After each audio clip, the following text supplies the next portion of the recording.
Okay. Promote rehabilitation and servicing of critical water sources for livestock. Promote resource mobilization effort to support anticipatory action.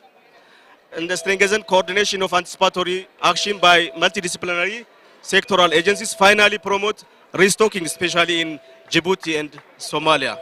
Thank you. If you have question or comment, you are welcome. Thank you.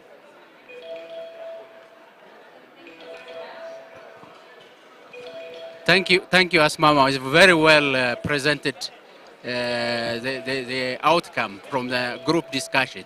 Maybe since the season is going to be more of positive, how do you plan to transmit down to the national level users? Yeah, we have different means of communicating down their communities. One is using the media. We use the media. We have social medias for our sectors of each countries. Even we organize the meeting for government experts or officials. Then through that we can disseminate the information for down their communities. Yeah, these are the ways.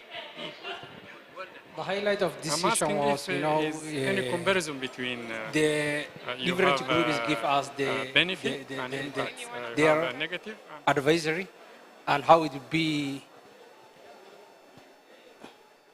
how we can implement those advisories at local level and subnational level. So it was very educational. Thank you. Thank you very much. Linda has a microphone. Linda, do you have somebody? Your highlight from the sector cafe. You can also tell us how many rounds you made.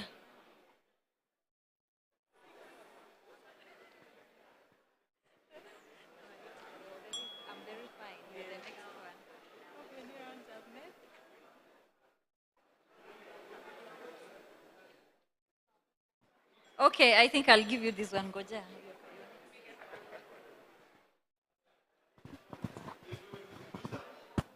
Okay, I can just mention one small highlight from the last Sector Cafe, which I visited. This was on the health sector. So I think one of the positive impacts that was highlighted, that because of the above normal and near normal precipitation, there will be improved air quality. So I'm still curious on how increased precipitation improves the air quality. So I think I'll have to consult the scientists in the room. Thank you. Thank you very much, Alan. Please continue. Thank you. Caroline from Uganda. I've managed to make around 5 rounds, and what has hit me was from the livestock sector. During the above normal, there is expectation of regeneration of pastures, and they are looking into even storing some of the pastures for the other seasons where we may be the below normal. So that was really good. And also the media team focusing on engaging the key stakeholders. I think that is a good move into making sure these forecasts get to the last milestone. Yeah, thank you. Next, we have the media team here with their highlights. Yeah, thank you very much. My name is Collison Laurie from ICPAC. From what we have seen, the media is just going beyond reporting. It's part of, it's integrated into the climate service system to ensure that the users of the information receive it, and not only receive it, but act on it to cause the requisite change. Also, the use of the season media action plan, which you can see maps out the season from the time the forecast is released to the time the users receive it and give feedback, is a whole system that has been developed that is working. So I think this has been a very good session for the media, And I say thank you, and they should keep up the good work. Thank you. Okay, thank you very much. My name is Jemima Gasheru from KMD. And what stood out for me was actually from the health sector, and particularly the incorporation of psychosocial support into the advisories and the actions to be taken, because we are aware and we've had that narrative throughout this GACOF that weather and climate actually affect people's minds. So it is good for us to incorporate this as we try to support them, as we try to give them the aid that we are giving them based on the kind of focus that we are expecting. It is also good for us to deal with their mental health issues and make sure it's not just one-off, but keep going through and through. For every seasonal forecast that we give, we need to support people and how they feel because of the forecast. Thank you. Okay. Yes, okay. Well, from the cafe, I'll say it was very insightful because I got to learn about some of the interventions that the different sectors are willing and will be partaking in. So I'll say that as a media person, my name is Victor Kwabe from Climate Lens News, based in Kenya. So having reached out to the different sectors, we were able to learn how to engage with them, how to talk to the different experts, and some of the key priorities that they'll be having during this season. So it was very insightful, and thank you so much. Thank you. I think next we are going online. Abraham is online and had some insights to share. The floor is yours.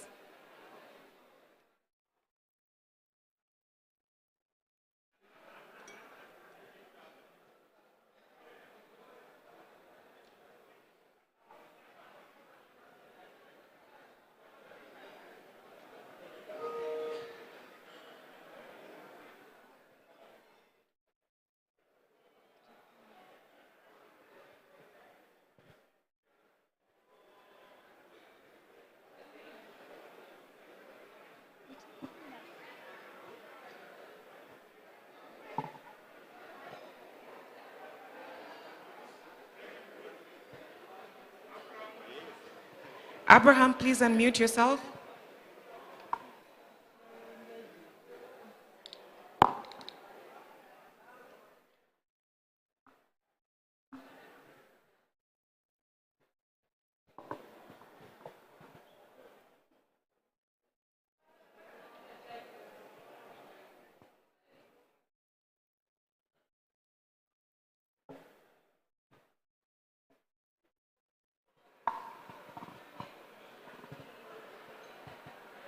Abraham, please unmute yourself.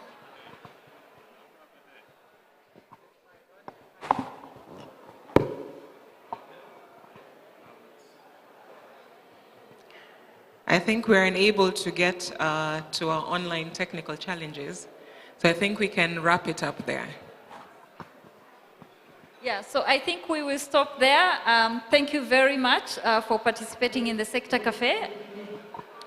Oh, he's on mute. Okay, go ahead, Abraham. Okay, go ahead.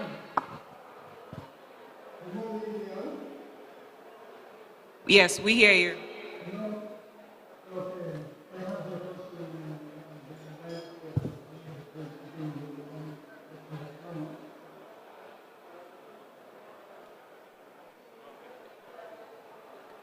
Go ahead, you're saying you have a question for livestock?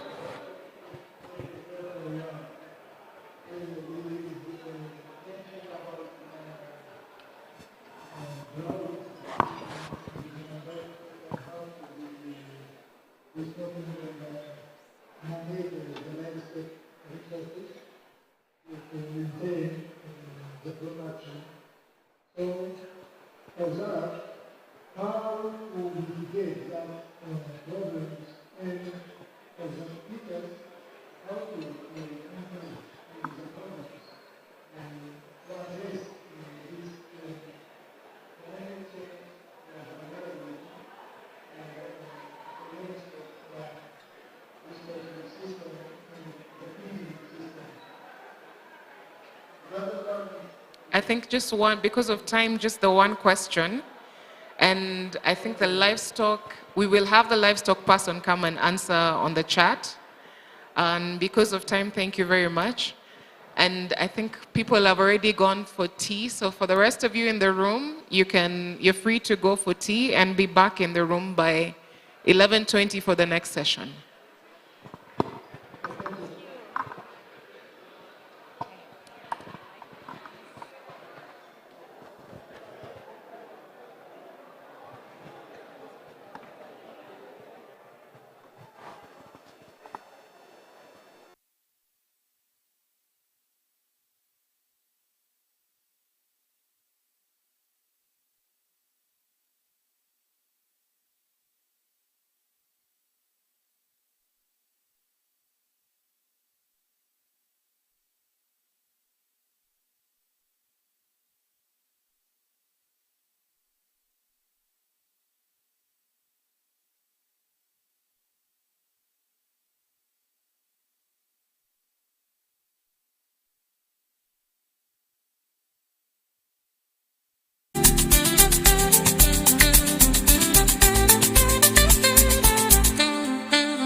the negative impact and risk of the climate affect communities, especially children and women, and of course the other communities, but these two, children and women, are more affected by this negative impact of the climate. So it is also the second, the other presentation will be of the health, which is very important also. Health communities is easier to work and achieve, and it is important to have these 2 or 3 presentations regarding these topics. So I will invite the first presentation and presenter, integrating children, youth, and education sector in climate services. I think Wasihon Masarisha and Marisha Paula. If you are here, please come and have your floor. I hope that I pronounce your names good. You are welcome. Yeah. Thank you. Thank you very much. Good afternoon. Okay, this is Wasyun Masrasha. I am from Save the Children. So I will also, my colleague Mary Chavala also will join us. So we have a presentation. So it focuses on integrating children, youth and education sector in climate service. So we'll have 3 presentations, 3 the main agendas, why children and youth participation is important. They are part of the community. They are highly affected by climatic crisis. Yes. Change slide. Okay. So the first one will focus on why children and youth participation is important in climate services. Our second presentation, how is Save the Children using climate services, the approach, and also how engage children and youth, and also the advocacy part we are playing. And also finally we'll present the key message. So my colleague Mary will support me on this perspective. As you know, according to the latest UNICEF analysis on climate crisis across the globe, you know, children are approximately 1 billion children worldwide are vulnerable, and they are affected by extreme weather events. So we have to work on this perspective. So even if they have a limited contribution towards this one, but they are the most affected. So we have to give a more emphasis for children and youth engagement across the national meteorological and hydrological service. So even when we see a children who was born in 1916, and nowadays you will see how the children and youth are affected. They are most 2 times or almost triple times they are most vulnerable by different hazards, including the wildfire, crop failure, floods, drought, and heat waves. So this climatic crisis are affecting their survival and also continuing to learn, and also even when we see the children, families, and their communities, it's hard to prepare for them and also act early, because they will not receive a timely, accessible, and relevant climate services. So we have to focus on this perspective. Even when we see the global national framework climate for services, even our region, you know, most of them doesn't include children, youth, and education is a missing element. So we have to provide an emphasis for this. So this also the global framework replicated in the region. So we have to focus in our frameworks to consider the needs of children and youth. When we see the second one, how is Save the Children using climatic services? Save the Children is using these climatic services just to inform our strategy overall at the global. Save is working across the global level. So we are working this informed us to develop our strategy and also plans and make a decision. And the second one is, it is a way of communication with at-risk population. There are the most vulnerable population. So this is the other component that we are using climatic service. The third one is, it helps us to co-produce the climate products and services. So jointly with the children and youth, we're able to produce this one. So overall, the climate services that we're receiving at global level, regional level, and national level help us to enable children-centered climate service and to act early and enhance the preparedness of the community.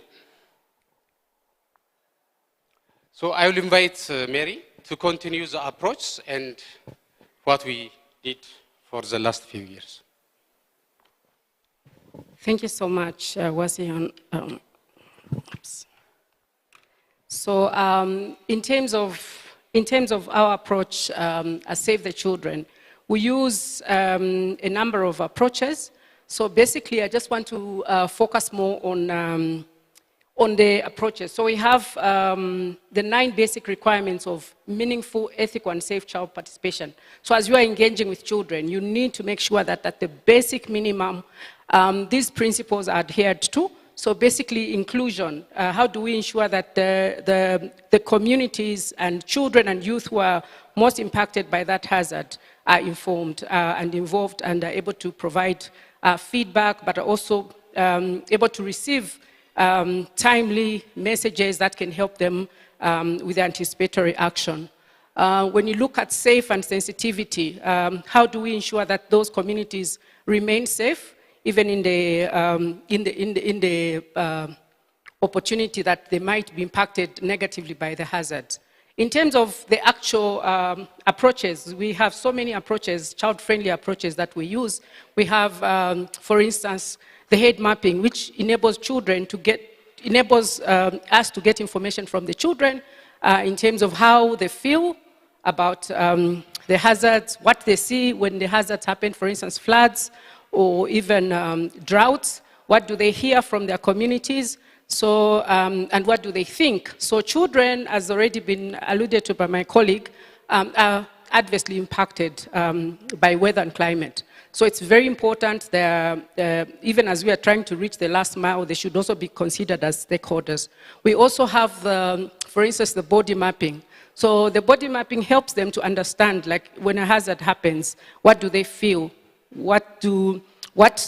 How can they get information? How can they get involved? How are they impacted? Where do they want to run to when they are impacted? So these approaches help us to understand more from the children as beneficiaries, but also the last mile, the people that are impacted by weather and climate.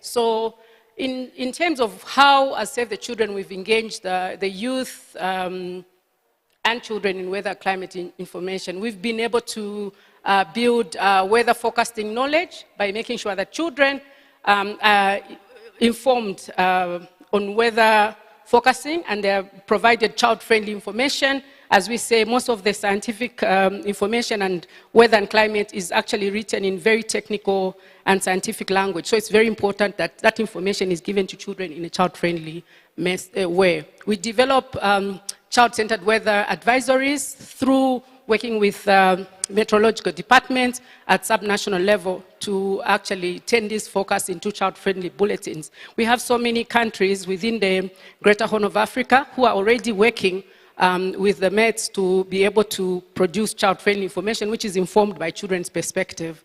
We also communicate child-friendly weather and climate information, related risks, and advisory using the EICPAC and other national Mets are forecast.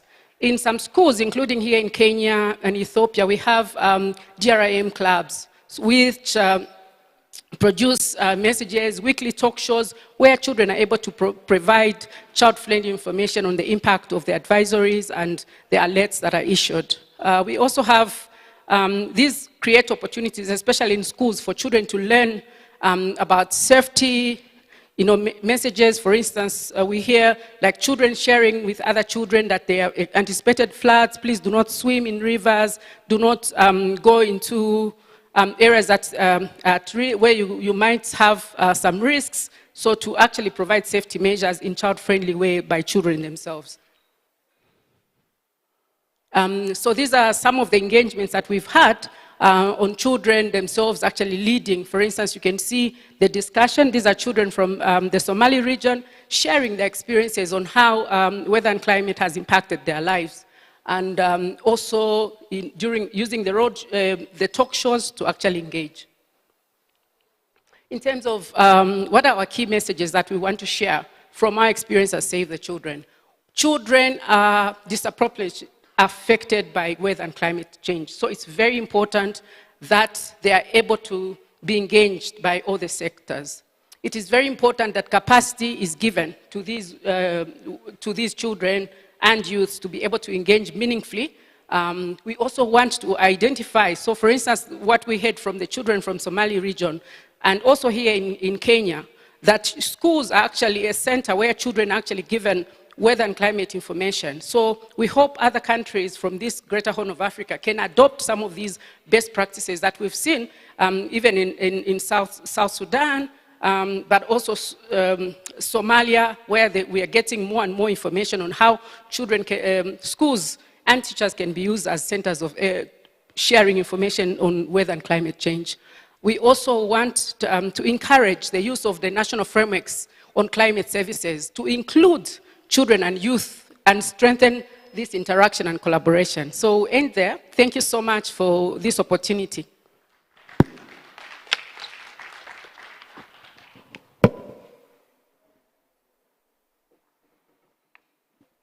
Thank you, Wasihom Masarisha and Mary Chapola from Save the Children for your very important presentation you give us.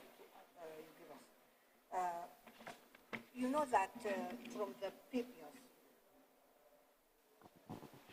that from the previous session, they are talking about the projects, and I'm glad that and happy that these projects are regarding the youth and children to involve and engagement in the project, especially in the climate work and climate services. So the next presentation will be integrating climate in health. It is not about the youth, it is about the health. Health is also is very important, especially in the climate. Without healthy communities, we cannot work, we cannot achieve our work.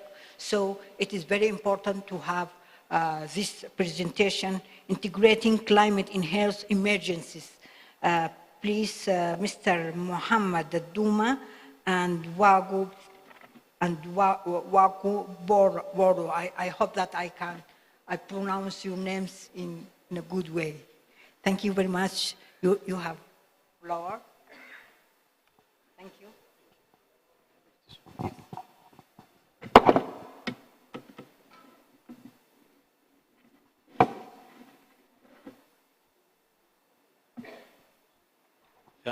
Thank you so much. My name is Awako Gufu. I'm a medical epidemiologist with IGAD Secretariat. And basically, in this presentation, I'll be taking you through the integration of climate health, essentially focusing on some of the key activities that we've achieved over the last couple of years that essentially focused on climate and health. Well, I don't necessarily have to go through this. I know you've seen these slides probably a couple of times. And essentially, it really builds on bringing out the aspect of the history and journey of IGAD. So, in as far as this presentation is concerned, I'll primarily be focusing on these activities under this project. So this project is essentially called Health Emergency Preparedness and Response, and Response and Resilience, which is a multi-phased programmatic approach that is essentially focused to supporting countries in the eastern and the southern African part of the continent. It's a World Bank funded program, and the regional entities that implement these projects IGAD and EXA, which is Eastern, Central, and South African Health Community. So there are a number of countries that are participating in this project. So far, we have 12 countries, and 11 countries. The list will go all the way to 12. Initially, we started with 3 countries, and of course now in 2026, we are at 11 countries. So we expect some more countries to join in. This project is started in 2024, and with a timeline of which will be running essentially to 2030. So in the IGAD Secretariat, this project is domiciled or anchored, basically implemented from Djibouti, and with the Secretariat, or what we call the Program Implementation Unit, being in Djibouti. So in terms of project development objective, it's essentially focused to strengthen health systems resilience and multi-sectoral preparedness for responding to health emergencies in the Eastern and the Southern African countries. And so in terms of strategic focus, and maybe just before I go into the strategic focus, among the IGAD countries, you find that we have, if we look back to this slide, we have countries that are, some of the countries are IGAD countries, but others are, of course, non-IGAD countries, which, again, brings into question, brings to highlight, essentially, the importance of going, of course, beyond the regional entities. And I think this, of course, again, emphasizes why health emergencies do not really have borders. So in terms of strategic focus, this project focuses on the following around 9 components. So one of the major components is the local manufacturing. As you know, local manufacturing stands out to be one of the flagship projects in the African region. And I think the Kenyan president is actually an ambassador for local manufacturing. As we speak today, and I think this week, we are having a session that is being facilitated by African CDC and focused on, among other things, local manufacturing. So the next one is climate and health nexus. So then followed by One Health, workforce development, which essentially takes an approach of multi-sectoral workforce development, cross-border collaboration, NCDs and mental health. And you realize these are some of the key issues that are really coming up, like mental health, strengthening surveillance and laboratory capacity, then strengthening health emergency management, then gender, equity and integration is again a key issue that cuts across different focus areas. So I'll briefly run through some of the key activities that we have implemented over the last couple of years. And of course, this includes, just to take you through, and maybe just to give you a quick run through of the priority interventions that essentially that form the key area of focus under this project. So one of the key issues is about profiling health, health risks for major health conditions in the region to essentially mitigate vulnerability and support coping capacity. And this is essentially meant to enhance building resilience of people and systems. And by systems, we mean looking at the health systems, the impact of climate change on infrastructure, health, especially on health infrastructure, and etc. Integration of health-related climate-sensitive induced conditions in the seasonal advisories. How can we enhance this integration? You realize in the last, like yesterday, we've had sector meetings, and essentially, if you look at the health and climate, you find that we really need to go into using the quantitative data to inform climate and health. So this is some of the key issues that we are really focusing through this project. Then of course, and this of course takes a different approach, including using the seasonal advisories, using this platform, the GACOF platform, climate community of practice, and of course also focusing on research on climate. So in 2024, at the start of the project, we started by defining the priorities. We tried to look at those key priorities on climate and health.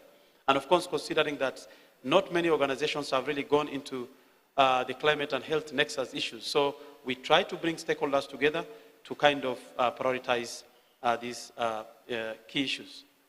So ultimately, we had the following priorities which came up, and you can see this really takes a multi-sectoral kind of approach, which ranges from climate data integration, which is a very key issue, and of course looking at climate issues around capacity building, multi-sectoral coordination, health systems resilience, epidemic preparedness and response, climate emergency preparedness, One Health, and etc. You can find there are some key issues within these within these, that, for example, like the mental health or an NCD, which again happens to be one of the key priority areas. So one of the things that we did in the last couple of years is establishing a community of practice.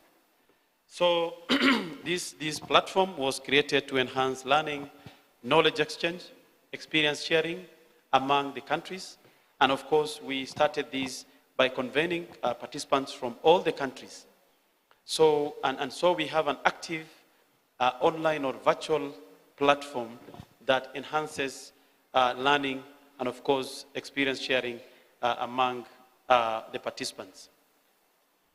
And you realize one of the key things that currently we are looking at is to define the risk profiling. Risk profiling is something that really, we know the STAR tool that has been used by, of course, countries through the WHO initiative, but again, having it more focused on climate is a big issue. So these are some of the questions that we are trying to address through the climate COP. So of course, during the COP, we also again, of course, defined the stakeholders, and you find that there are, multi-sectoral stakeholders that are involved, and that really need to be on the table in discussing or conversing about climate and health. So one of the other key issues that we handled is risk profiling. As I've said, ordinarily the STAR tool has been the mainstay for risk profiling. Countries use the STAR tool, what we call strategic tool, for assessing risks. And of course, at the cross borders, we also use the SRA, or what we call strategic risk assessment, that is normally done between countries at the cross border. And under this project, we did SRA between Kenya and Uganda, between Ethiopia and Kenya, and of course, among also other countries. So we try to marry these two tools so that we can do a risk profiling for climate and health. And then again, we came up with a tool that enabled prioritization of basically the different variables. So how to bring in or amplify the climate aspects in the risk profiling. So we developed a risk prioritization matrix that we use to bring, or basically to basically focus the assessment and so that it can be much more focused on the climate aspect. So this is the risk prioritization matrix that we used, and also we used it to rank the different risks. And again, this really was in concurrence with the strategic risk assessment. Of course, there are different levels of assessment or what we call weighting that we did before we reached this point. But generally, we had two different risks and then shared risks. For Ethiopia, we had these risks. Again, you can see a number of key health emergencies that top as very high priority risks in Ethiopia, essentially at the cross-border. In Kenya, again, we had 7 priority risks, and you find that these priority risks are more or less very close to each other. And in the next slide, which is now meant to kind of, figure out the shared risks. And these are the 4 shared risks at the cross borders that were basically identified. And this includes cholera, malaria, Rift Valley, floods. These are essentially categorized as very high risks. But you find that if you go down, because from very high you have high or moderate, and then you have low. Under moderate, you find that there are so many other risks which are basically classified or categorized here. And those, of course, include drought and many other climate-induced or climate-sensitive conditions. So this is the same thing, but again, what I want to mention is for each of these risks, especially the prioritized profile risks, we went ahead to do mitigation measures. So, and of course, countries had to do this, and then, of course, reviewed contingency plans, because apparently both countries have contingency plans, and also essentially it was very important that they had to do a risk-based contingency review of contingency plans. So there are a number of recommendations, and just to be a bit faster, in the interest of time, issues around data infrastructure is a big issue. Of course, advocacy, issues around how to strengthen risk profiling, mitigation measures, supporting other initiatives like CIMEX, that is simulation exercises, tabletop exercises, trainings, etc. And just to mention, what do we want to look, going into the future, what are we looking up to? So one of the key things that we are looking at is developing a framework for integration of climate and health in the health emergencies. So we'll have a lot of conversation around this. We'll be engaging countries, and so that we can develop a framework that guides the integration of climate and health in health emergencies.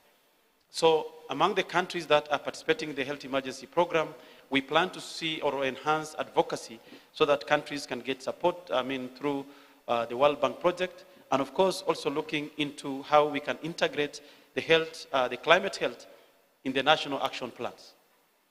Issues around, of course, again, risk profiling, then providing technical assistance on predictive modeling. This is one of the things that we want to take up after risk profiling. So how we can do predictive modeling to see, so that we can provide a more probably concise and more projective, advisories to the governments. Then, of course, exploring other integration of climate health priority training areas. We are looking at 2 major training opportunities or initiatives. And this includes the FAME, that is the Public Health Emergency Management Training, as well as intermediate AP training. So we are already in discussion to see how climate aspect can be integrated in this training. Of course, lastly, enhancing knowledge exchange and, of course, learning. Thank you so much, and back to you.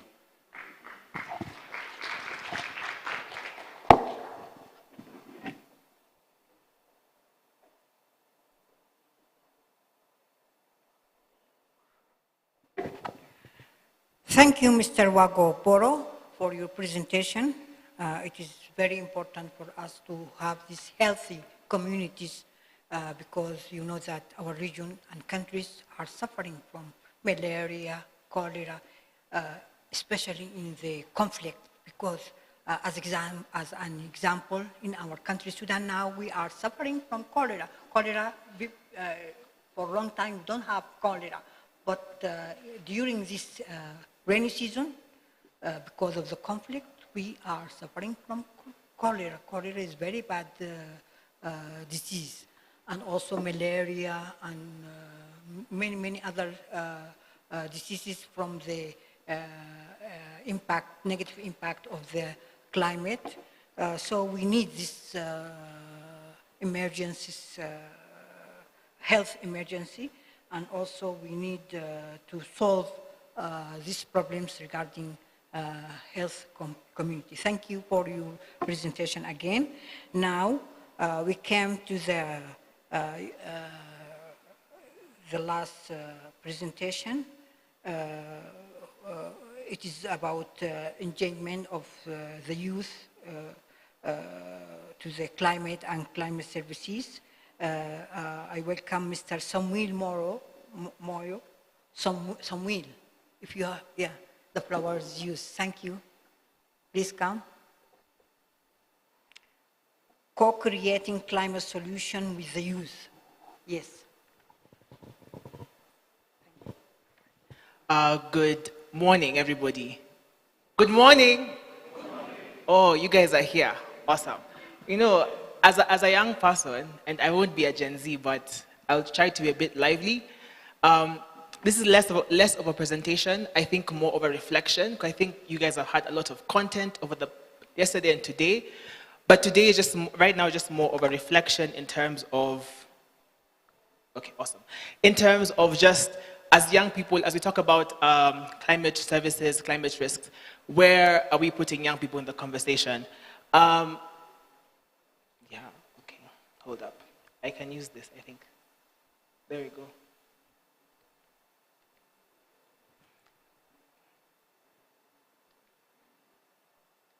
Okay, there we go, awesome. So I think as you already know, young people are the largest population, on the continent, especially in IGAD.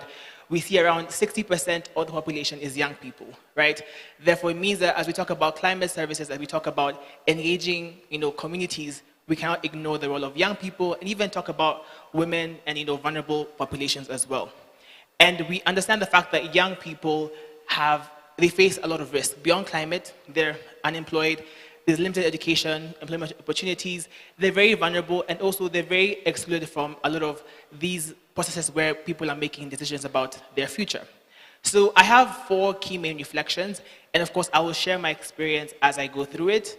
And yeah, just for clarification, my name is Samuel Mue. I'm a young person. I've been working in climate and policy for the past 5 years. I've done a lot of work around climate and peace, climate and innovation, and seeing how are we supporting young people to grow their enterprises. So the first thing is we must, as I mentioned before, young people are co-creators, right? We must work with them and design things with them. I don't think we're in the age where young people are only consumers of climate services and information, but they're also co-creators. So the question is, how exactly are we working to involve more young people? I think when I was listening to some of the recommendations yesterday in the different breakout rooms, I really had a lot of talk about where is young people, where are the communities, how are they actually not just consuming these updates, but also co-creating with them as well. I think that it creates a stronger bond. Moving on, we talk about, wrong direction. We talk about youth as innovators, and I'll dwell a little bit here. We talk about young people have the capacity to actually innovate things and solutions that accelerate how people access climate services and also how we respond to the climate risks. For example, we can see nowadays a lot of innovations around using IoT sensors in agriculture to monitor your crops, to monitor soil health, right?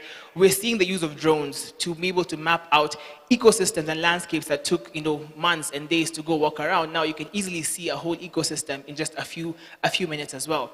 I think earlier someone asked about, will AI replace our human knowledge? I don't think so. The goal of AI and technology is to enable us to accelerate our solutions, right? To be able to integrate data faster, to be able to share this information faster, and even predict what might happen next, And maybe on this part as innovators as well, why it's important to support innovation is because it also creates jobs and livelihoods for young people, right? I think that also ends up building this resilient communities we want to talk about, right?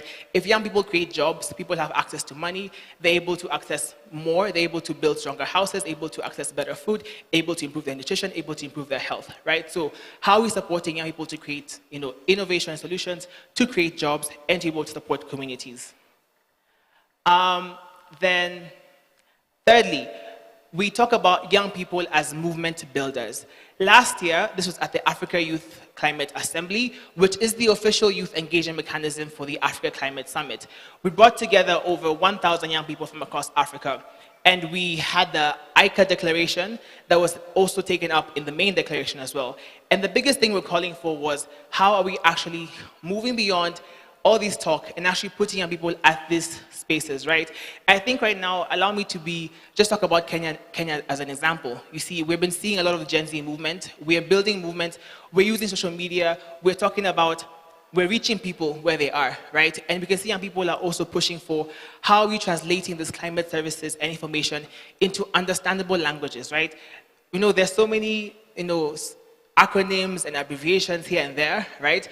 But do they really matter to someone at the grassroots level, right? So also, what work are we doing to be able to use young people to translate this information into more adaptable information that makes the most sense and is relatable? Then lastly is young people as intergenerational links, right? How are we actually co-creating together, right? I look at this room, and to be very honest, it doesn't represent the average age of Africa at the moment, right? So I'm hoping that in the next forums, we see more young people in the space, and grateful to Agra and ICPAC for involving more young people here. But the key thing is, how are we actually fostering collaboration and co-learning?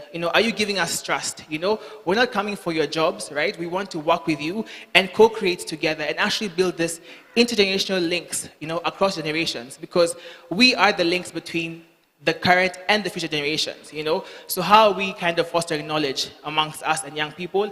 How are we trusting us with our expertise and our knowledge to actually co-create these climate services and actually deliver them for people and for planet? So, last thing is, let's invest in young people, right? Wherever you are in your spaces, how are you integrating a young person to work with you, to co-create with you? We also have young experts. We have young people who are becoming doctors in the making, How are you making room for them to be able to actually deliver for all one? Because the moment you leave young people from co-creating with you, you're not actually, you now be able to advance these resilient communities, because young people are a very key part of it. Thank you very much.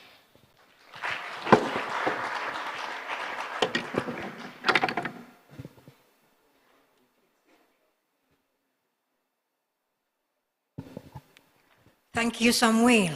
Yes, I like you saying that use as movement builders.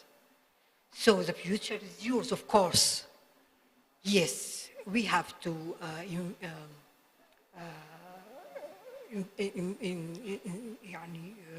we have to look for you, the youth engagement in the future.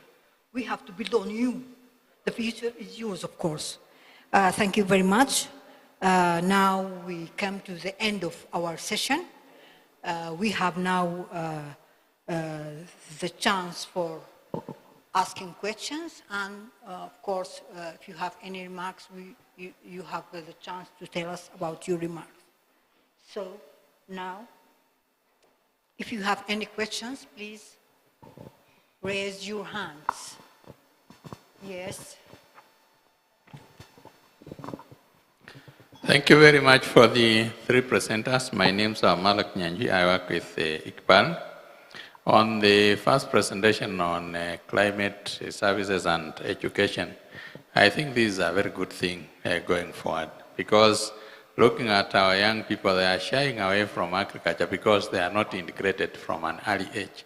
I remember when we were in early schools, like in Kenya, we used to have 4K club, which eventually died off, but I'm happy that now there is CPC, a competence-based curriculum that is now actually shaping the young ones to adapt into this reality of life, not to shy away from agriculture.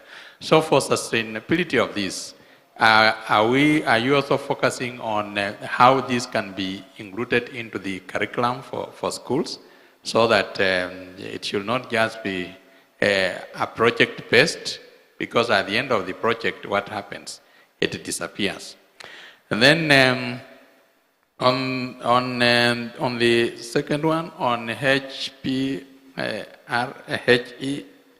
Dr. Wako, I saw mental health was ranked as number 12. But when you look at the youths of current youths, majority of them are really affected mental health. Maybe I don't know how your data was collected. A number of them are ending up just killing their colleagues, committing suicide very unnecessarily, because they don't know that even a no can mean as an answer. They only know yes, yes. So how do we treat this? Is it a mental problem or what is it? On youth, is just to congratulate. I think I really like that. Innovation is the way to go, especially for youths. Sometimes I say, when you talk of digital marketing, you don't have to go all the way to Baringo to buy an animal and come to slaughter in Nairobi. You can select it digitally, have it slaughtered digitally, and you get your meat. So that innovation is the way to go, and we encourage the young ones actually to pick it up, so that they should also look at agriculture as a source of employment. Thank you.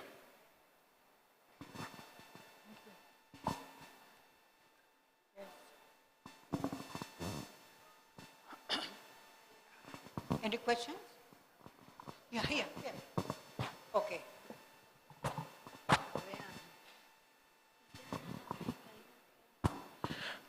Thank you for the presentation. Once again, my name is Raymond Kirunzi. I'm reacting to the second presentation on health.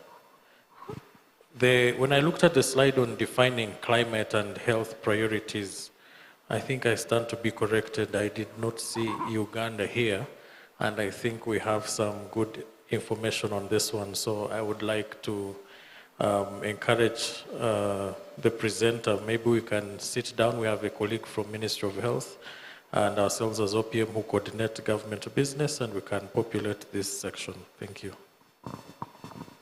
Who else? Okay, I'm Pamela Mwange. Here and then And back. Thank you. my question goes to Save the Children organization. It's a good initiative just to go and reach the children in school.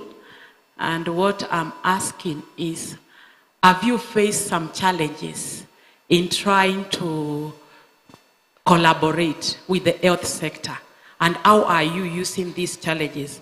How are you able, because both in children in schools and also the young people or the youth in colleges, what challenges have you faced in collaborating with the education sector, and how are you addressing these challenges? Because not every principal, not every ed teacher will understand and will understand weather.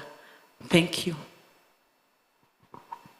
Okay, for me, I'm reacting also on the aspect of the climate and health nexus. The integration of the climate and health is still a new discourse for me, but I'm interested in asking the presenter, Dr. Wako, especially. For climate, we have the scenarios. We know what is happening at the present and also likely what's to happen in the future. But considering the priority areas, the malaria, the cholera, etc., do we have likely how they are likely to be in the near or far future, and which one will likely be more predominant, like per se, in which regions and all that? Just to understand the interventions that can also be put in place for that. And then when I got to Mr. Samuel on the youth and especially for the activities involved, just curious, especially for the initiative that has been done, very kudos. But what is being done, especially involving the youth that are in the far remote and vulnerable regions that is not accessible to technology and other aspects, especially into the activities that is ongoing to involve in the things that are being done in the climate area. Because I work with some communities that in the far pastoralist remote regions, but are they also being, how can their voices be also heard and integrated in the activities that are going on? Thank you. Thank you. I'm Asma Durissa. My question goes to Dr. Wako regarding integrating climate in healthy emergencies. As we know, because of these climate change issues, emerging and re-emerging diseases are increasing, which are linking with livestock and the wildlife. So how far this project is ready to address such problems using a One Health platform or other methods to solve the problem? Thank you. Yes. Thank you very much. I would like to comment on the presentation of Dr. Wako.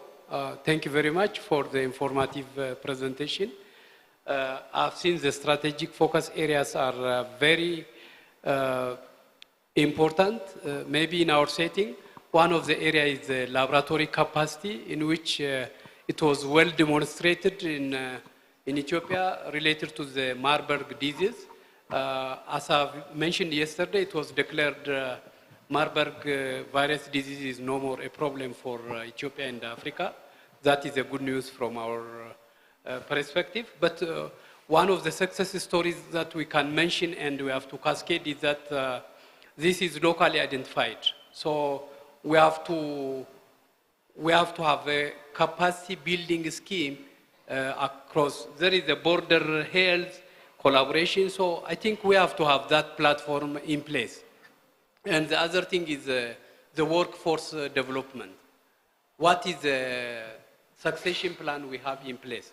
Whether it is for climate, for health, and other areas, I think we have to have a mechanism in which we can maintain the workforce that is currently active, and the skill transfer, the knowledge transfer has to be active.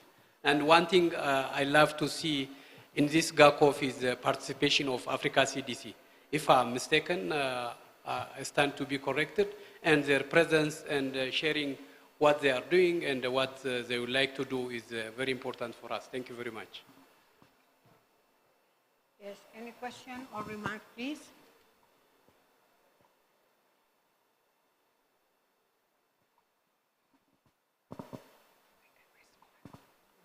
There is? Okay. Now the time for the presenters. There are many questions for you, and we start with Wasihom Masalisha. Yes, thank you so much for the question and comment on the curriculum. So I'd just like to reiterate that I think a lot of member states of the IGAD, but also East Africa, are really focusing on the curriculum-based approach. And Kenya is one of those examples that we can cite in terms of including climate change in the curriculum. So this is something that we want to recommend, and also ensuring that children from that early age are able to integrate and know about climate change, know about weather and how they can really safely engage and also be able to adapt as and when they get that information on hazards. Thank you. Okay, thank you very much for the question raised from Pamela to respond. Obviously, as she said, at school children, we encountered a lot of challenges when we are working with in terms of providing climate service for the last mile. So especially there is a huge gap in terms of collaboration with other sectors. Even IGAD, ICPAC, we understood together that we are working in silos. So recently we are closely working with ICPAC in terms of collaboration, working with all sectors, and also producing a seasonal multi-sectoral planning based on that to cascade down. So joint planning is an important element to address this challenge. And also in the regional framework for climate service education, as a sector considered, and also youth engagement is included. So this is a good initiative for us to work as and collaboratively act together. Yeah. Very quickly on the question about working with young people, especially those who are in marginalized areas, I think it's definitely a big challenge, but that's why we talk about the work we do. We are working to see how do we reach these communities through localizing some of these concepts into local dialects and local languages. We also look at the bigger picture of other structural issues that limit their participation, like connectivity, access to energy as well. So those are some of the things we're exploring with even local CBOs who are working to increase energy access, therefore they have access to power, looking to work with partners like Safaricom in terms of connectivity and access, therefore they can even connect with low-tech solutions like using SMSs for alerts on what's happening and what's going on. Yeah. Thank you. Yeah, thank you so much. So let me just quickly respond to the questions, and thank you so much for a lot of interest around climate and health nexus. So Dr. Omalwa, so how was the data collected? Mental health, you said is placed at priority number 12. So well, we used focus group discussion, which again was really informed by country context in the discussion. So that's how, but nonetheless, of course, there's an opportunity to see how this can always be improved. But good enough to note that mental health is actually one of the priority area within the health emergency program. So as you've correctly mentioned. On Uganda, why Uganda, as you've said correctly, is not part of the health emergency program. But nonetheless, of course, we have programs and opportunities to engage Uganda. For example, last year, 2025, we conducted strategic risk assessment at the border of Busia. And that was essentially by country. So it was between Kenya and Uganda. But nonetheless, we can always have a discussion, as you said, on the side to see how we can have that context from Uganda. Scenario, do we have predictive models in health? Yes. So we had sessions last year to discuss predictive modeling, and good enough to note that there are a lot of initiatives that are currently ongoing in many countries, which are really focused on predictive models around Rift Valley fever, cholera, malaria, and of course, good to note that from, I think, advent of the COVID-19, I think there's been a lot of interest around predictive modeling. So we have, but nonetheless, you find that the biggest challenge with predictive modeling in health is the lack of access to quantitative data. So, but nonetheless, of course, you also need these other multi-sectoral data that really helps to do the modeling. So I think this is something that will definitely have to do a lot of, put in a lot of emphasis on. The aspect of the emerging and the re-emerging health conditions, and of course the aspect of the One Health and wildlife. Yeah, so that's very important. And if you look at the priorities that were defined, you find that multi-sectoral approach actually stands out as one of the key areas of importance. And of course, wildlife and One Health is definitely part of that. So that is actually one of the key issues that is really considered within the climate and health nexus. The aspect of the question from Dr. Dunya, need for capacity building platforms and what initiatives are currently ongoing. So what we are trying to do is to actually integrate climate in some of the key training initiatives. And one of the training initiatives includes, of course, the FLTP program. That is the Field Epidemiology and Lab Training Program, as well as the Public Health Emergency Management Training. And we are already having that conversation to integrate the climate aspect into this. Some countries have already taken that step to kind of have that integration. So again, just to take note that we have African CDC as an active participant in this conversation, and of course considering that they have climate health as one of the key priority area that they are addressing. Yeah, thank you so much, and back to you. Yeah, thank you, the presenters. Of course, your work, Save the Children, is very clear in our region, and we need the support from this organization very much, because most of our countries have these problems with communities, and we need really our work in this issue of children and women especially. And also engagement of the youth is very important in our region and in the climate work and climate services. We need to involve this youth to this climate services and climate work. And also engagement of also the health community is a key issue of the to solve the problem of the health in our countries, least developing countries in the region. We need this emergency health to see the health communities in our region. Thank you, the presenters. Thank you all for the questions and remarks and discussion. Now we move to the session number 5. Yes, thank you very much.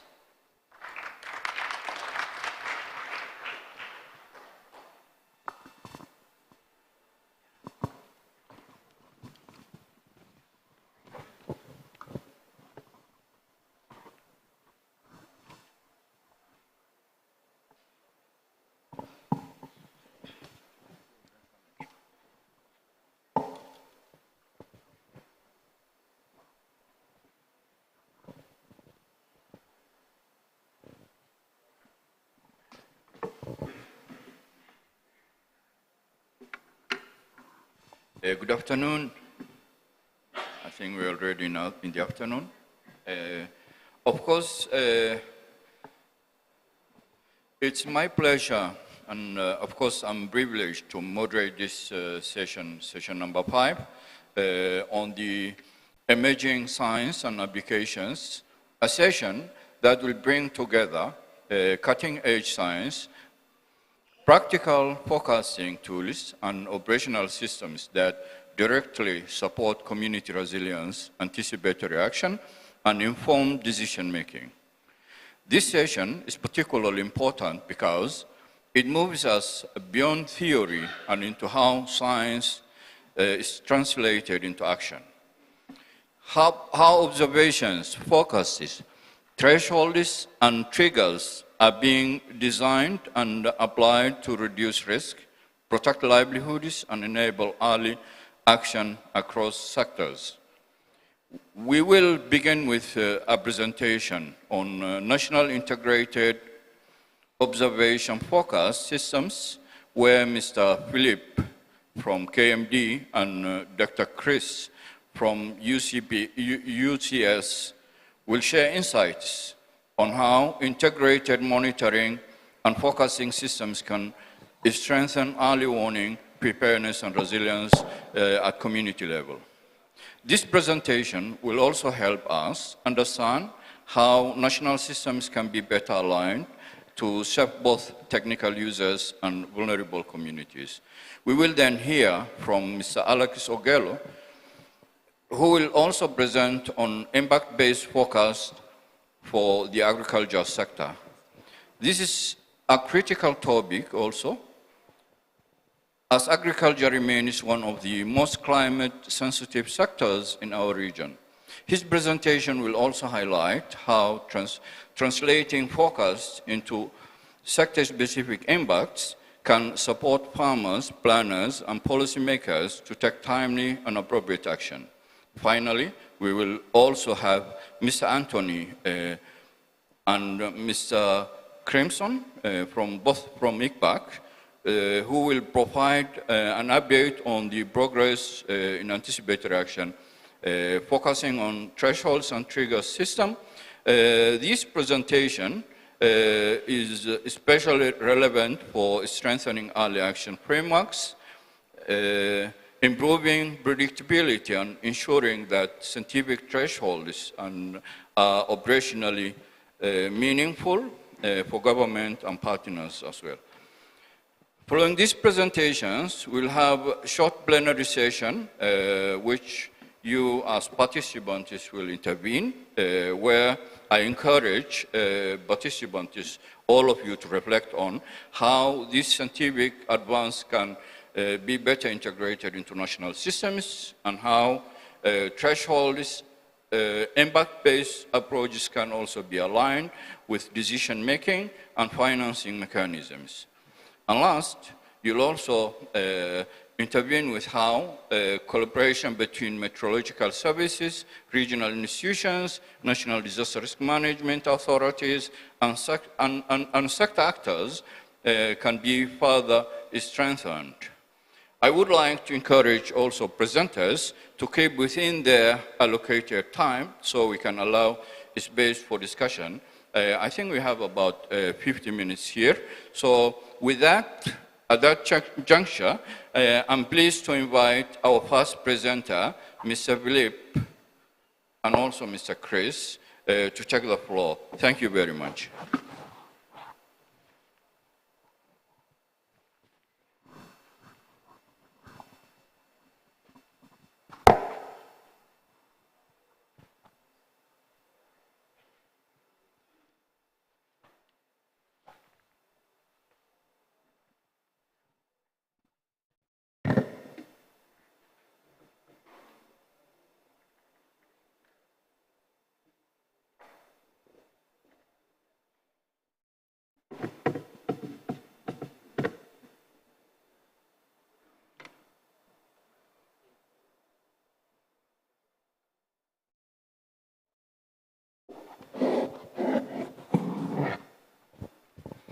Okay, thank you very much. And my name is Philip Okello. I work with the Kenya Meteorological Department. I will share with you something that we are doing at Kenya Meteorological Department together with our international partners. And I'll be making this presentation on behalf of the larger consortium, which consists of 5 institutions, as you can see. So this consortium is led by Chris Funk from USB, Professor Andreas Fink from KIT, Genevieve from RISA, and also Paul Kushera from UCA. So what the consortium is mainly doing is trying to come up with a pilot S2S forecasting system for KMD. As you know, now we already released the seasonal forecast, and our attention is shifting towards the S2S. That is the focus that we'll be giving to our stakeholders in 2 weeks, 3 weeks, so that they can act upon their sectors. And the consortium is largely trying to address some of the pillars that we are having in the National Framework for Climate Services, and mainly the observation, research, capacity building, and also climate services. Some of the achievements that the consortium has may be able to make is installation of some of the cheapest in the market automatic weather stations. That is the 3D printed weather station, which is being supported by the UCA. And currently, KMD has installed up to around 60 AWSs. And the impact you can see from that from 2001, the station network has actually increased in Kenya. So you can see from the left panel and the side panel, if you zoom into Kenya, then you can see slight improvement in terms of the station network. And that's very important when you come to issues like if you are to maybe do training of your AI model using maybe CHAPS as a reference, then this is very important, because definitely the final AI model that you'll be using will be at least more representative of the region.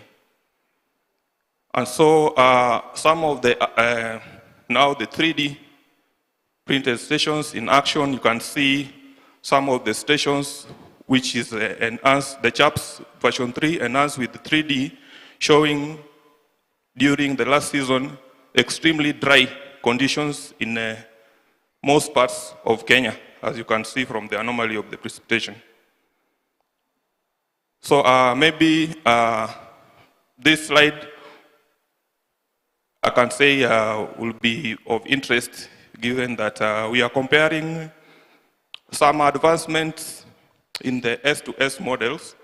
ECMWF usually updates their S2S models after a certain period. So last year in November, they decommissioned the cycle 48, which is run on Tuesdays and Thursdays. And now there's a new cycle which is operational, cycle 49, which is initialized or run every first day of the month and then skips every 2 days. So if it's run on first day of the month, then the third day, fifth day, seventh day, ninth day. So when you are using these models, you need to assess their skills. And in this slide, over the IGAD region, let's pay attention to the second row, that is the MAM season. And we are trying to check the skill of the ECMWF, comparing the cycle 48 and cycle 49 for the weekly lead times. And you can see over the IGAD region, especially over Kenya, Tanzania, Uganda, the skill is actually very good up to around week 2. And so what this tells, let me just explain what it shows, that the blue color is where the focus of the model performs better than the climatology. When it is red, the model is performing poorer than the climatology. Those lines, you are seeing the black lines or the hatches, shows where actually, even if the model is performing better than climatology, but it is not significant based on the Breyer skill score. So we used a probabilistic skill assessment metric, which is called the Breyer skill score.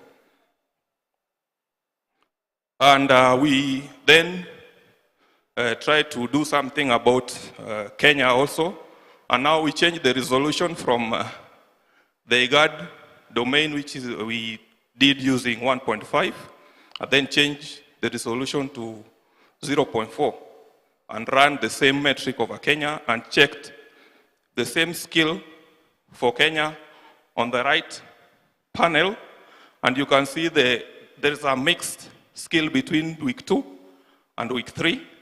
And then the reliability on the left panel, we checked how does the model predict extreme events, and in this case we used 7 millimeters per week for the lower, that is the lower decile, which is 25%. So you can see in most cases, the seasons shows some kind of reliability, especially during MAM. You can see in week 1 and week 3, the reliability is very, very high. So that mixed skill between week 1 and week 2 is what we are trying to maybe work on in the next research that we'll be doing to see how to improve the skill between week 2 and especially up to week 4. Sorry. Yes, so in the second bullet, I just want to say that the model shows some mixed skill between week 2 and week 4.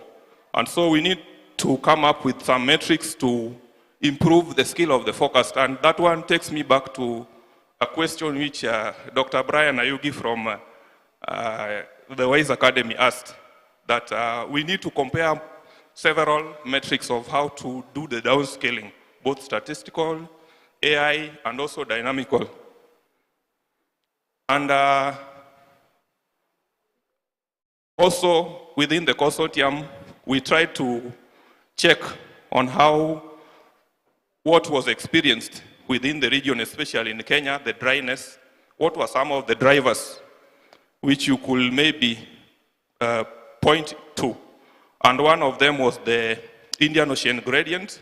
And in this figure, we are trying to show the CFS model for November, that is November 2025, and then trying to correlate it with the precipitation over Tana River Basin.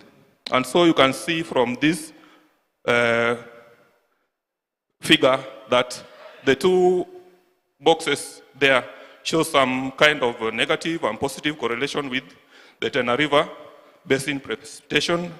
And now if you go further into that and check how we can use that Indian Ocean gradient to predict the precipitation in that basin, it shows that this Indian Ocean gradient is a good predictor only for the wet events. So you can see the blue circles are mostly wet events based on the SPI. So the positive SPIs will give you the wet events, then the negatives will be the dry events. So generally, what the consortium is trying to do is to come up with a system that incorporates the global kind of interventions, then cascade it down into national emergency services, and then offer some products that then can be used at local levels. So I'll just maybe give an example of what some of the partners are running at USB, that is Chris and Will. They are running a subsea 30-day precipitation forecast, and these two panels shows what was observed in the last season from that is 21st of November up to about 20th of December. That's a 1-month period when we were experiencing extreme dryness over Kenya. So you can see from the last two graphs, the pattern is more or less the same with some of the historical droughts that were observed. So in conclusion, this is actually what the whole consortium is aiming at, coming up with a system that is composed of both data collection, assimilation, analysis, and also offer some kind of advisories at the local grassroots. And I think I'll just summarize by the third bullet, saying that the next steps that we are trying to do in this consortium is to try and improve the ECMWF Cycle 49. I know now there is a new AI forecasting system which has been launched by ECMWF, which also needs to be evaluated whether that AI FS is performing better or worse over the region. So we'll try to apply at KIT the statistical method, that is the IDR, and Chris will be performing the quantile matching, and then some colleagues from RISA, that is Genevieve, they'll be doing the AI and machine learning to try and see how to improve the forecast, especially for Kenya. So we'll maybe later spread it to the region, and that will be a good thing. Thank you. Thank you very much. Thank you, Philip. And of course, and thanks to the global advancement of the state-of-the-art tools that are emerging. Of course, at this time, let me also call upon Mr. Alex Ogello to present the impact-based forecast for the agricultural sector. Thank you.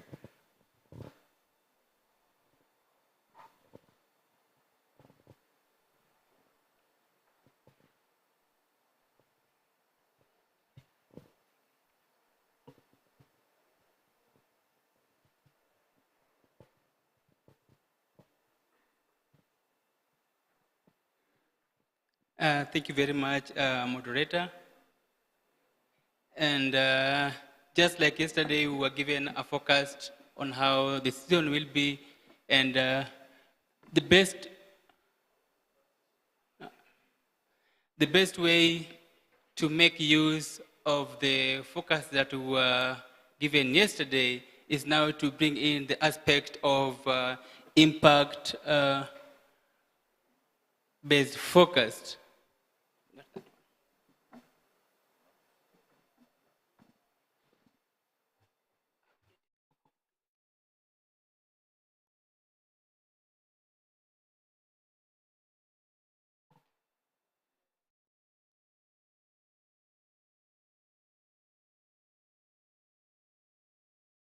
Yes, sorry for that.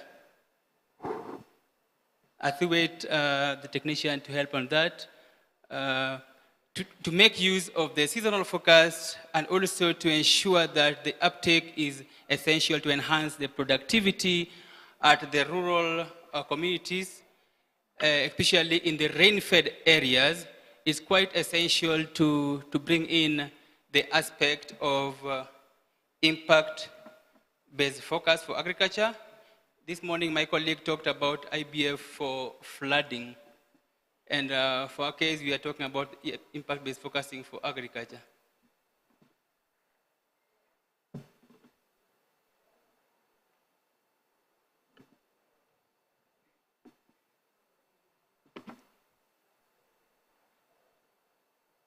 And as we wait for the technician to bring up to speed, IBF is a very important initiative that we as ICPAC are trying to develop a prototype that enhances that the user's perspective is captured and the end goal is enhanced, whereby there is a co-creation process that is taking place. And also at the same time, there's a sense of ownership or belonging of the particular tool that we are developing.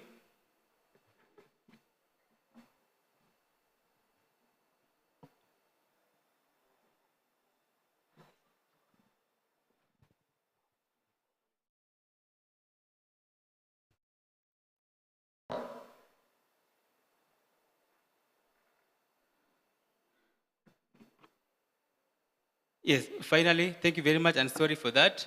Just like I had mentioned before, is that to ensure that that the forecast that is issued for the season be made use adequately to enhance the productivity of the season, we are bringing the aspect of the impact-based forecasting for agriculture.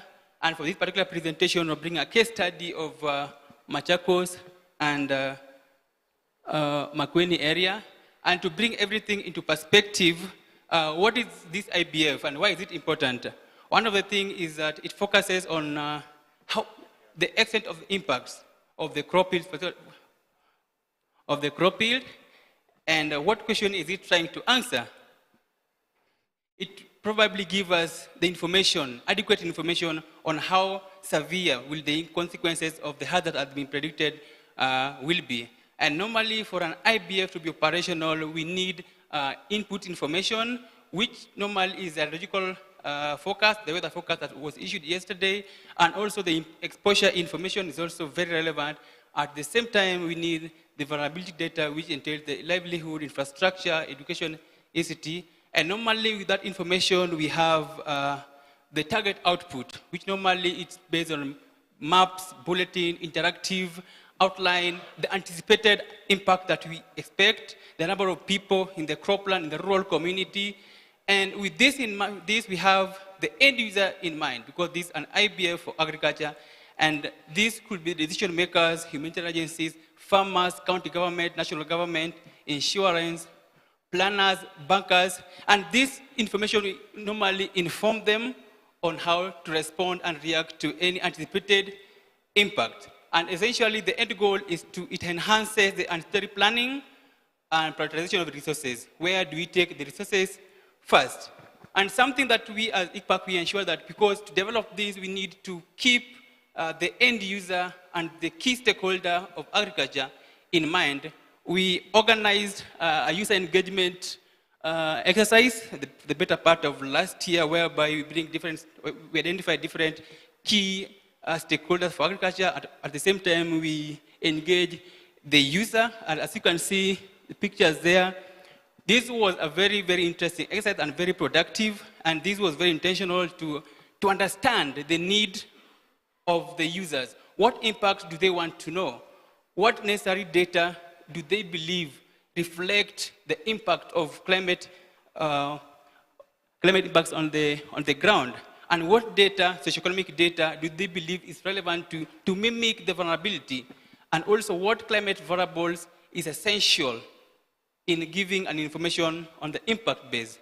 With this kind of all information, it was very essential, and it helped us to identify key climate drivers and processes, climate data, and all this information was based on the exercise that we conducted and the feedback that we received from the users, and also the socioeconomic data that was deemed relevant for the impact-based focus.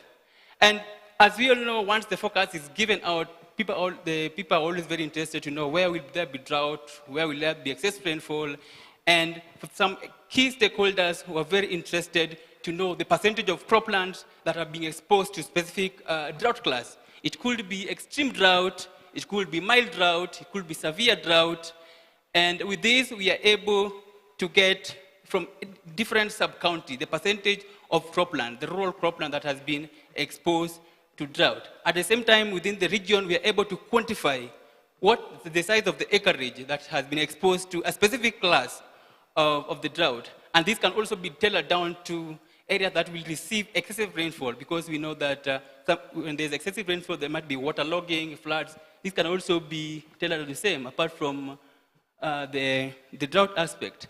And because this is from the southeastern lowlands perspective, when a farmer plants the seeds, and then they expect or rather have a 100% germination rate, what really bothers them is if there's a 100% germination rate, how will it be in the next 1 or 2 weeks? Because you can plant today, there's 100% germination rate, then come next week, there's no sufficient soil moisture in the soil, then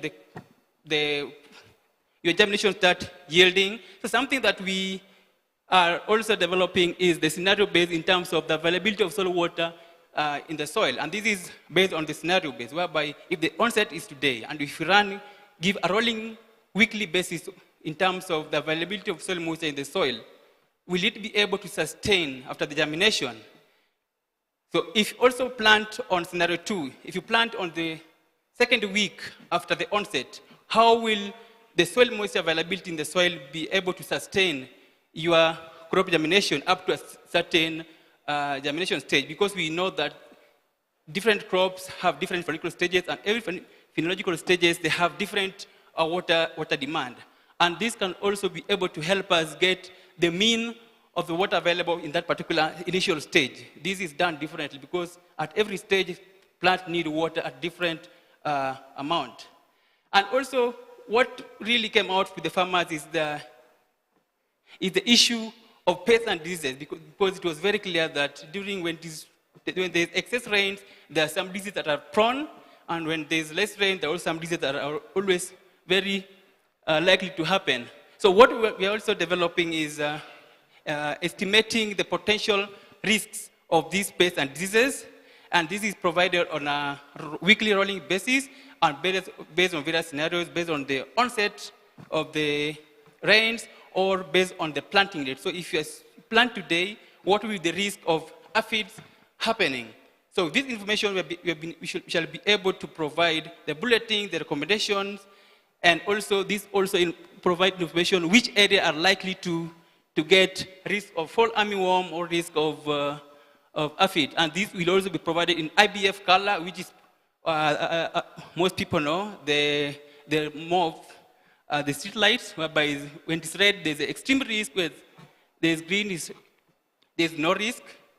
At the same time, based on the data that we had shown earlier, we developed a predictive model, machine learning model, that's able to predict the crop yield.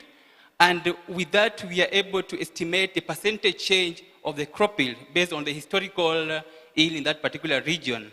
And if you look at the map on the center, the spaces, those are not croplands, and where there are shades, where there's cropland. And with this, we are able to get which area is highly impacted in crop change. And this also inform, based on the impact level in terms of the crop change and the area affected, we are able to get which areas needs fast action based on the forecast. Which area is critical, which one is not critical, and which area will be affected. And at the same time, we are able to estimate the population exposed to different changes in yield, because these also inform activities in terms of resource allocation, which sub-county do I need to attend first, which one should we be going to first. The end goal is not to neglect a specific sub-county. The end goal is to know which one do we prioritize before moving to the next one. And also with that, if you look at the far right, we are able to estimate per sub-county which the number of population that has been affected vis-a-vis those has not been affected. That's total and actual areas in the rural croplands. And the climax of impact-based focus is always to provide the risk level. This is very, very essential, whereby we have the hazard index, exposure index, vulnerability index, and then we get the risk index. This ideally inform, because we know that we might have the same problem, but how we cope, how we respond to these problems might vary from one person to another. And this will inform the risk index. So which sub-county is highly at risk compared to the other. So when there is resource allocation, it gives a prior information where to channel our resources first before moving to the next place. And thank you very much for your time. Yeah. Yeah, thank you, Alex, and of course, yes, for that rich insight. And of course, now let me call upon Mr. Anthony to take the floor. Thank you.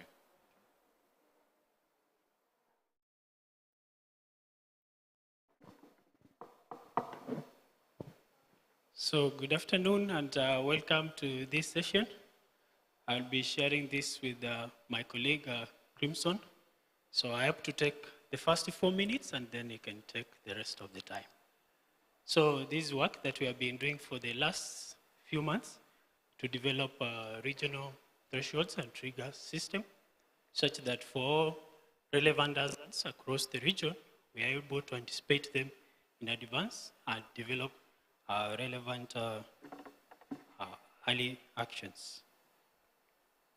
So, based on recent initiatives and actually building from the regional roadmap on anticipatory action, together with also countries that have also launched their anticipatory actions, this is a good framework now that we have to utilize to make sure that we have systems already in place to advance early warning and preparation and address all the hazards that are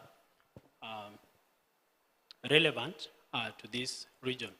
So the ultimate goal is to make sure that when we are providing the forecast, we are able to have thresholds for specific hazards and integrate this information into a coordinated system with all the impacts plus monitoring data, and also help that this information is streamlined within government systems so that also there's relevant information to address early action.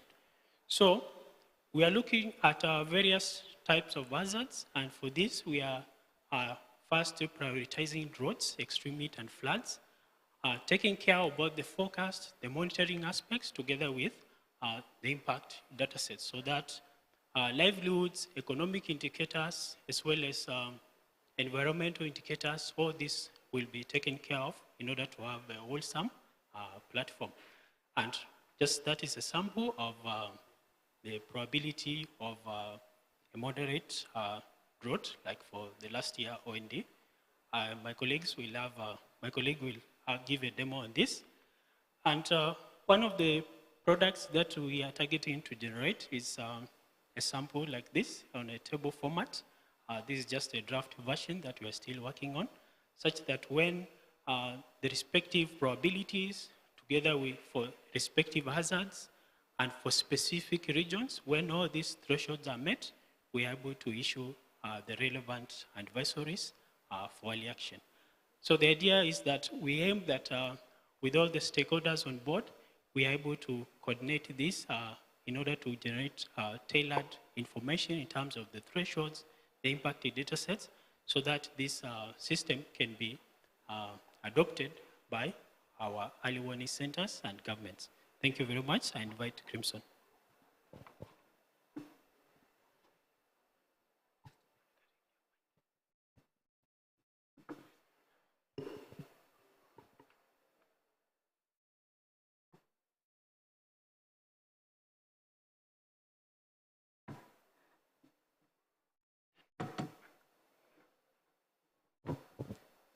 Thank you, Anthony. My name is Crimson Sikolia. I'm a developer at ICPAC. I have 5 minutes to rush you through the progress of the development of the triggers and threshold system. So as Anthony had mentioned, when focus is provided, we need to be able to visualize those areas where different thresholds have been met for different hazards. So this is the development progress. The system is still under development, and it will improve with time. Before it is launched, it will go through a series of validations just to make sure that what the system is providing is exactly the kind of information that we want to disseminate. So the system is made up of different components. We have a home page, we have a map viewer, we have the analysis page, and then we have a help page. Ideally, the standard way in which ICPAC systems are designed. So the landing page just gives you an overview of how the system is. And when you click on the map viewer, you are taken through where now you can see the data sets in the system. At the moment, we are working on drought. We're also working on temperature, and later on we work on floods. So the control panel is designed in such a way that you can be able to see the different hazards that we are working on. Quickly, I can take you through what we have for the previous season, that is the OND. In the control panel, we have the focus side, and we also have the monitoring side. The monitoring side allows you to understand what has actually been happening in the past and where thresholds were exceeded in the past. In the focus, for example, when you load the system, at first it will load the entire GHA region, but you can also be able to navigate down to different countries, level, and also to region, and even to sub-regions. So we'll do a case, for example, of Somalia. So when you click on it, for example, Somalia, the system will zoom to that extent and showing you the actual regions. The statistics panel, for me it is my right, I think for you it is your left. The statistics panel shows you where different thresholds were exceeded based on the area coverage. The system also has a filter in the control panel that allows you to, for example, analyze focus based on the different lead times. For example, for now, for A&D, we have the 4-month lead, the 5-month lead, and the 6-month lead, which when you toggle, you can be able to see that data on the map. We also be able to analyze where thresholds have been exceeded based on different severity levels. At the moment, for example, when you say this at moderate, this will show you the probability of this area exceeding the threshold for moderate drought based on different probability levels, which you can be able to filter using this icon here. So if you put a 20% probability, you will see the areas where there's a likelihood of greater than 20% of getting moderate drought. Then this area now lists for you the different regions and the percentage of exceedance for each specific region. Now, which now allows you to, when you click on the detailed analysis page, the system will navigate you to a detailed analysis where you can do high-level or in-depth analysis of that specific area. Now, for example, one of the analyses you are providing is the probability by focus, whereby based on the different forecasts that were released and based on a minimum probability, for example, we just want to analyze the areas within this particular region. For example, this is the Jubada host region in Somalia. If we set a probability of, let's say, 20%, we're able to see where different severity levels were exceeded. For example, based on the July 2025 forecast that was released in July 2025 targeting the O&D, you can see that the mild drought was at 68.8% probability. In August, it was 63.7. In September, it was 77.7. This indication indicates that in this particular area, you should be already activating anticipatory actions. And where the probability is yet to be met, you can be able to see that we are still in monitoring.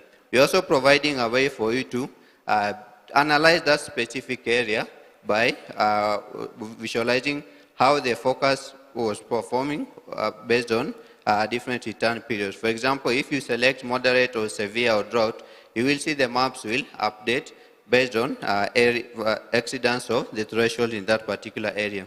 The system also gives you an interpretation of what exactly is being shown on the map. We also have the ability to analyze observed conditions in the previous month, not just the focus, but what really happened in previous years, with the ability to filter the last 3 months or the last 6 months. So, for example, if you select the last 6 months, you can be able to see what were the actual observed values, for example, in July, August, and what is the trend, and what is the indication of that trend. As you can see in this area, from July, it has been worsening all the way to December based on exceedance of different threshold values.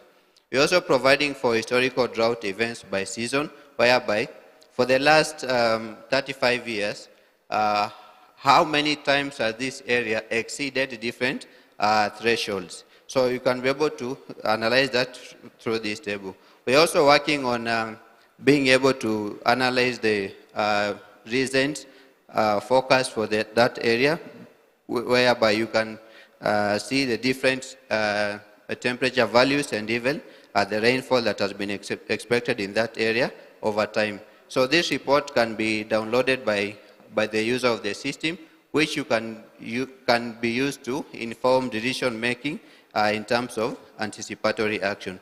The next steps of this system is to continue the series of validation just to see if what the system is communicating is exactly what happened on the ground, and then we'll work with the different partners to be able also to integrate exposure data sets, vulnerability data sets, and even impacts data sets. Thank you very much. Thank you very much. Thank you, of course, Anthony and Crimson. Of course, what I can say is that ICPAC does not even stop to surprise us. Every season, we see something new. So this is part of the in-house systems that are being developed, and of course, way before now and after now, I think that the best thing that happens to this region is the regional-based, regional-born expertise who are not, of course, borrowed from elsewhere. So I thank IGAD ICPAC and, of course, I would say Kibon. So now, at this juncture, we are, of course, going to the discussion part. You will be giving one part to, of course, raise questions, and then I'll come to the rest of the parties. Now, hand is raised there, so thank you. Thank you, presenters. So my first question goes to Anthony and Crimson. So from what you presented, I saw it's mainly meteorological drought. Are you also intending to add other drought parameters, like for the agriculture, for hydrology? So the triggering, is it at pixel level or at maybe an area level? And Chair, one last one for the other team is that I think for Alex is that you gave us very good results for IBF. I think that's the direction we need, but you didn't share any information on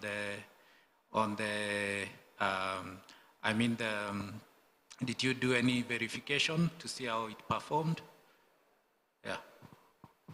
Thank you. Who else from here? We can give 2 opportunities from each side. So one more. So if we don't have, can we move to the next row here? Next row. Do we have someone here? Do we have some here? Do we have some here? No. So the 3rd row here. Can we have someone here? Yes, there. Okay, thank you. My name is Samuel Ochieng. I'm a youth leader attached to Ignite CBO in Kajiado County, Kenya. What I do is I'm an advocate for mental health and climate change. So my question is to Mr. Anthony and Philip as well of KMD. I have 2 questions. One is that what are you doing, or what are some of the training or initiatives or drills do you tend or plan to do in order that the information on the system reaches the community so that the information is home at the grassroots level? The other question is on what do you tend to, or how do you tend to improve the system to the most vulnerable groups in the community? Thank you. Yeah, thank you very much. One more opportunity for this row.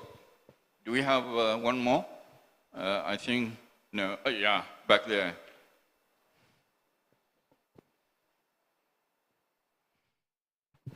Thank you very much for those presentations. I was just wondering about are they based on the forecast or the observed situation as we move forward?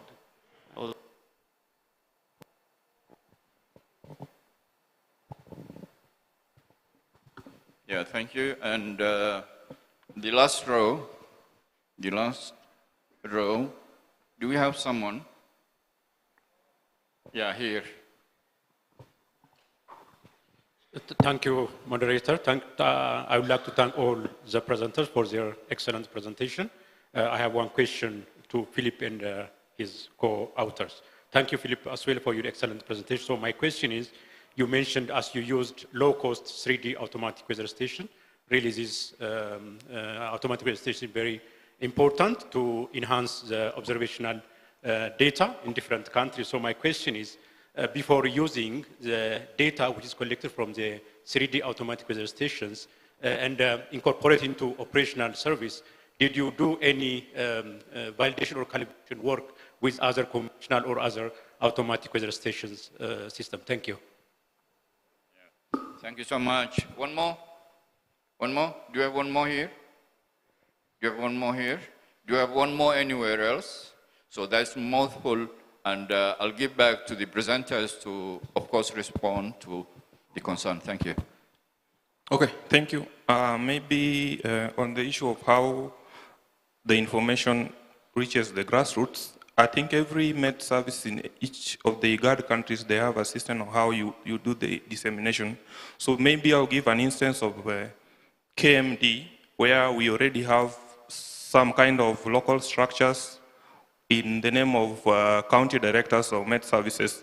And the county directors of med services, after meeting next week at the NCOF, they will do county downscale seasonal climate, and then offer their advisories. Since Kenya, you know, it's, we have heterogeneous climate zones, and so people in the northeastern might be having drought.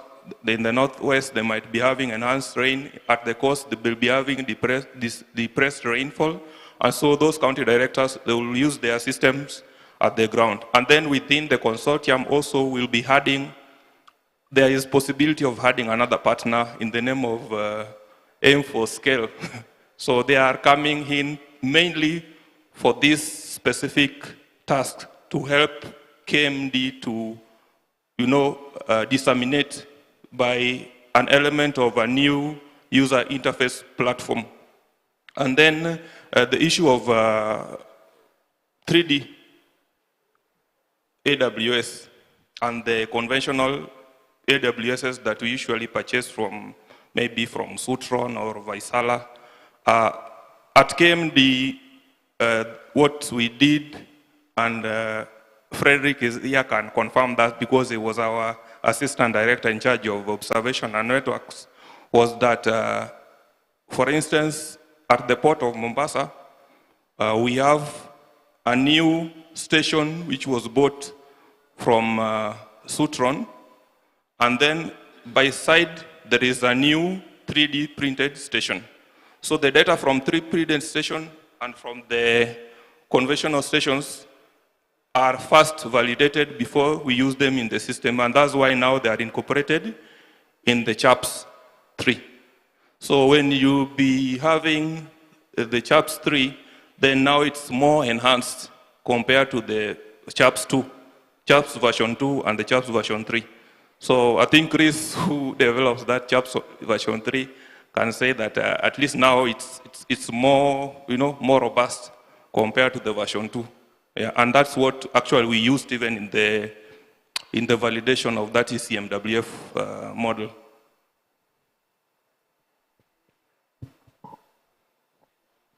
Okay, thank you very much for the questions on the indicators. For now, although we only have meteorological indicator, but we understand the hazards originate from the meteorological perspective. So our initial work was to work on the meteorological indicators, but we're still expanding this work to also feature all other relevant socioeconomic and environmental indicators. The analysis is at a pixel level, and that implies that when we are generating the actual trigger information, we have to look at the spatial dominance of the thresholds, also the probability, and in the background, because these are also meteorological focus, we have to look at the skill of the models as well. But we are taking care of the spatial context of the information. In ensuring that the information reaches the grassroots levels, this we cannot do by ourselves, but I can give an example. Like for Kenya, we already have conversation with NDMA, because these are the actors who are on the ground. So it's to make sure that this information, they can take it over. But otherwise for us, we are really targeting the key decision makers at those levels. And for Kenya, NDMA is well suited in terms of drought. So the information is both forecast and monitoring also. But we know if we are moving from like the current season, where we know the previous season was already a drought season in most parts of Eastern Kenya and Somalia. So depending on the outcome like the current focus, when you are generating the thresholds, we also have to take care of what has been reported in the past month so that we also weight that and pass it to and adjust in the thresholds. Thank you very much.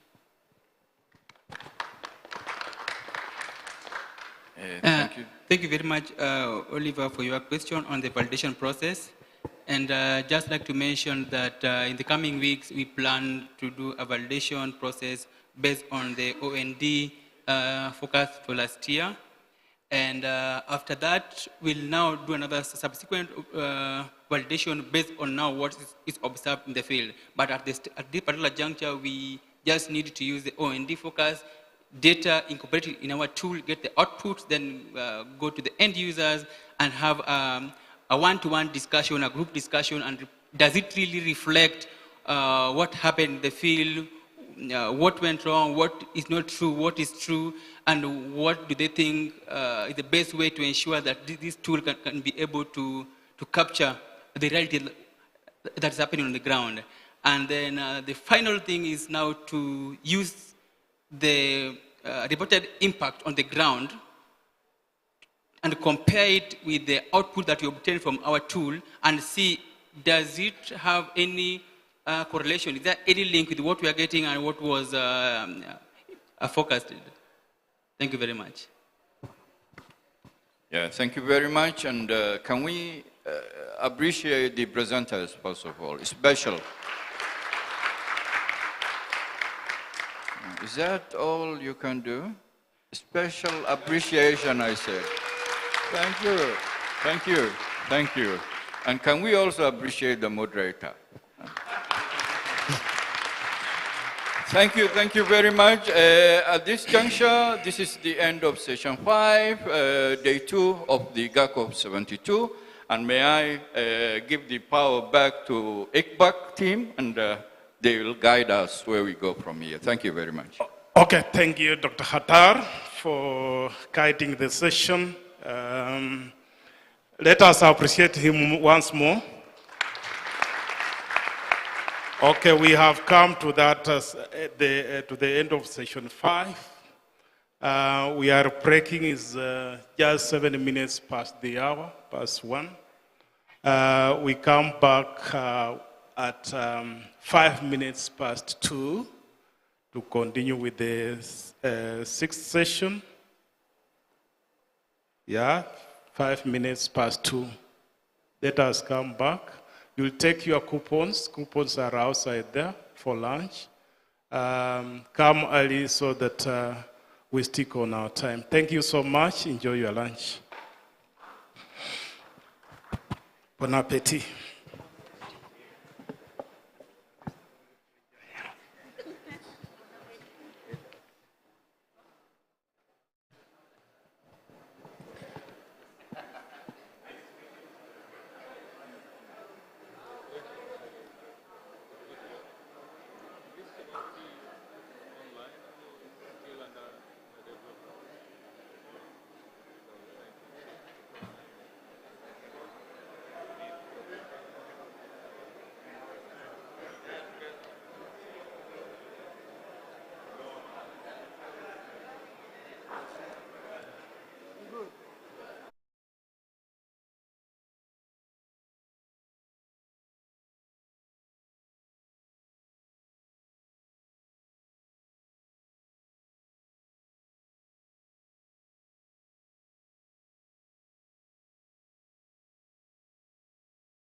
communities and sustainable development in the region.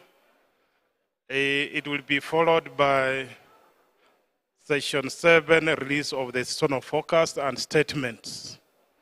So you will allow me, without much ado, to invite our brother from Djibouti, Abdisahala Abdi Dava Sahal. It's a very difficult name to moderate the next session. Sahal, good. Okay, it's time.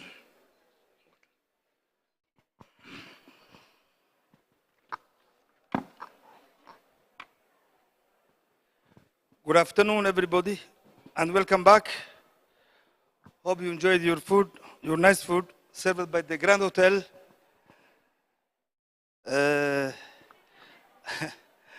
I have the pleasure to moderate this session. Now, we have reached our last but not the least session, session 6, at the end of the 2 days GACOF meeting on the dialogue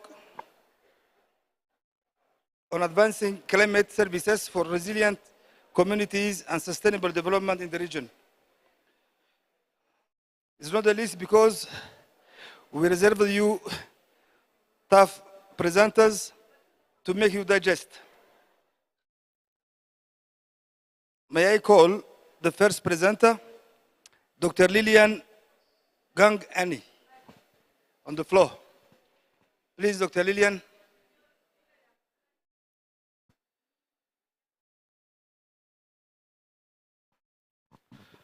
Come and make the chest.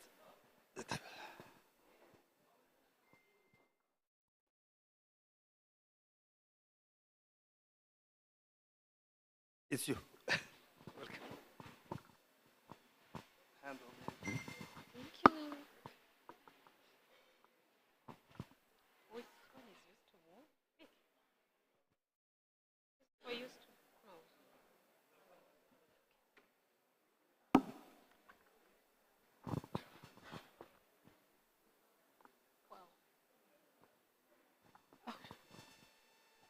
Good afternoon.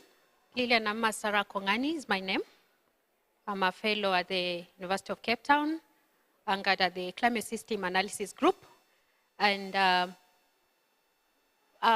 today's reflections from engagement with the structured adaptation frameworks, the SADC using the South Africa as a case, emanates from interaction with my colleagues at CISA Group and with the stakeholders in South Africa, and of course also conversation with some ICPAC members, Wachana. So I wish, of course, to accordingly acknowledge them, well, some of the materials that are actually been used in this presentation.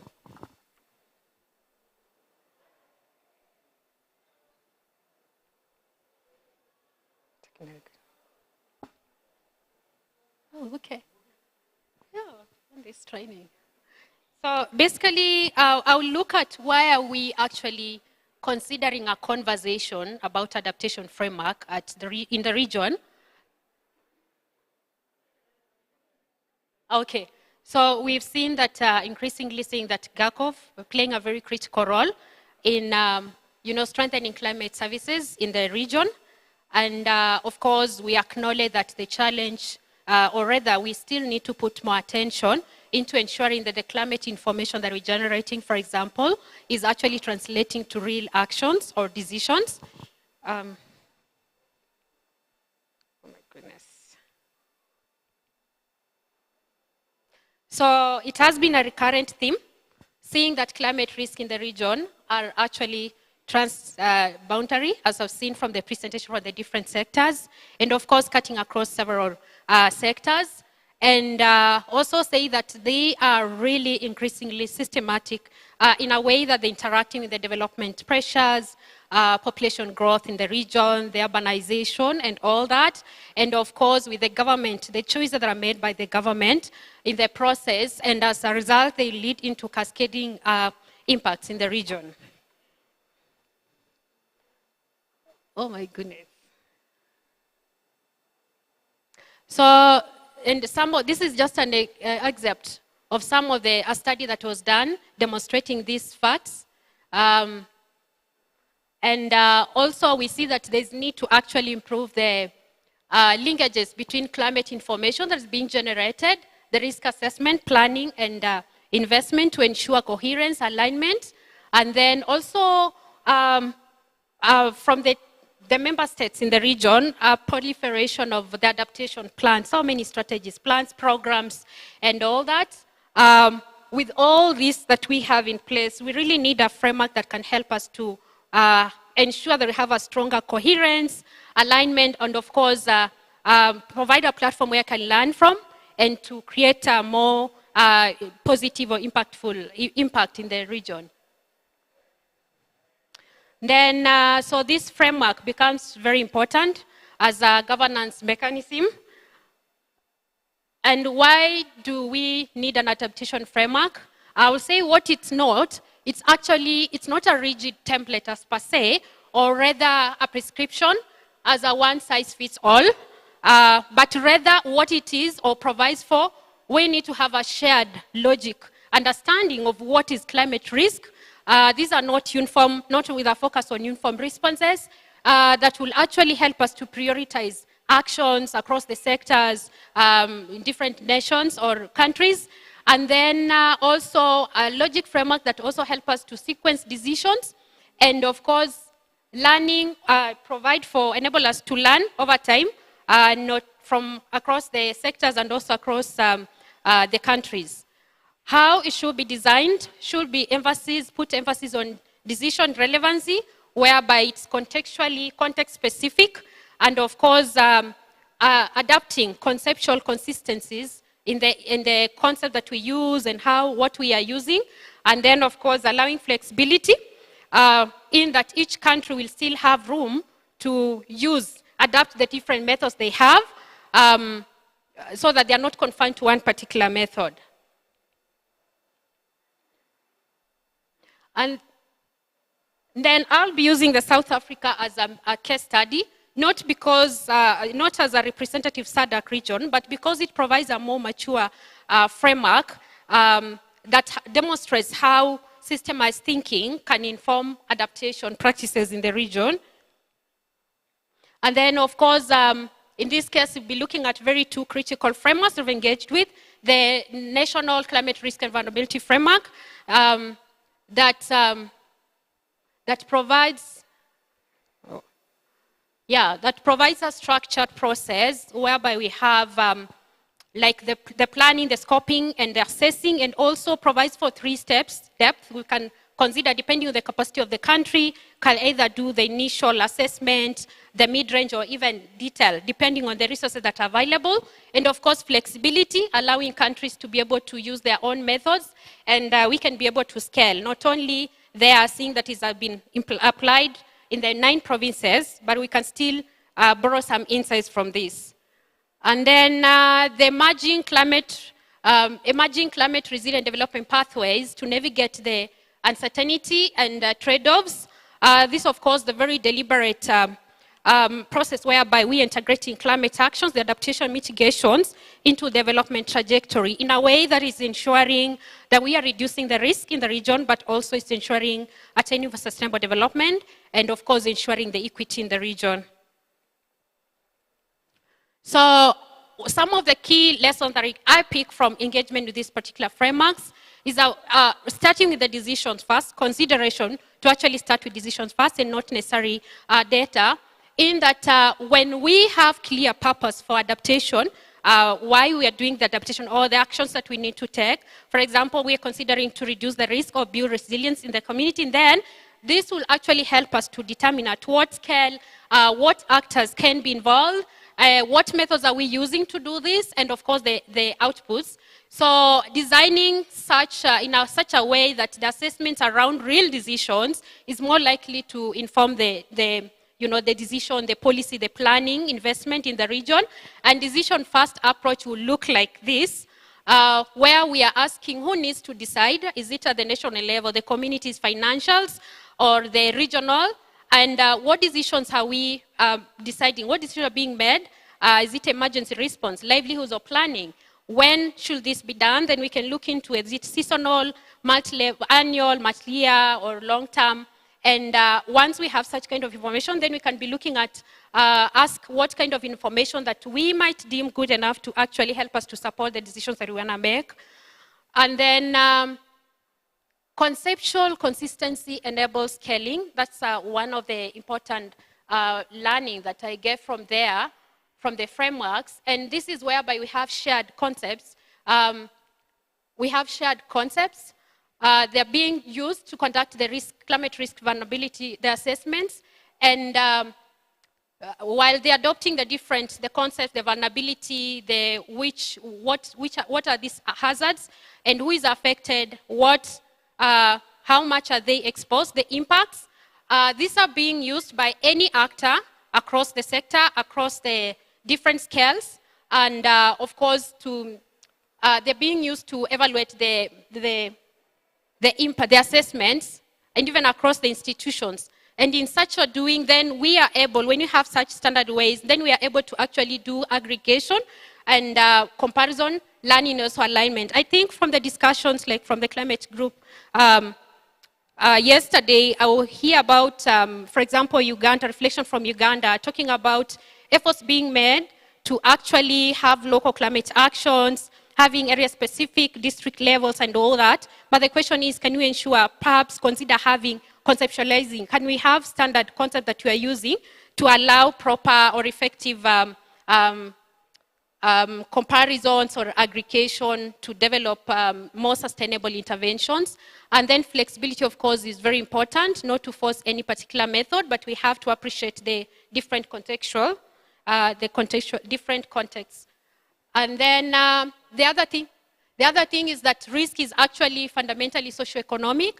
And with this framework, climate risk vulnerability framework, of course, adopting or aligning with the global practice of defining risk as looking into it as not only a hazard, but also combining with interacting with the exposure and vulnerability as provided for in the fifth assessment report. But of course, we have the current thinking that is introducing the responses, and I remember having those conversations, and the responses whereby we are thinking about going beyond what we've been doing, but also looking into how is the responses, how is the adaptation, the mitigation, the actions that we're taking really, are they helping to reduce the risk, or are they retaining the risk, maintaining the risk, or are they even increasing it, or are they actually moving it to elsewhere? So I think that becomes an important conversation to look into.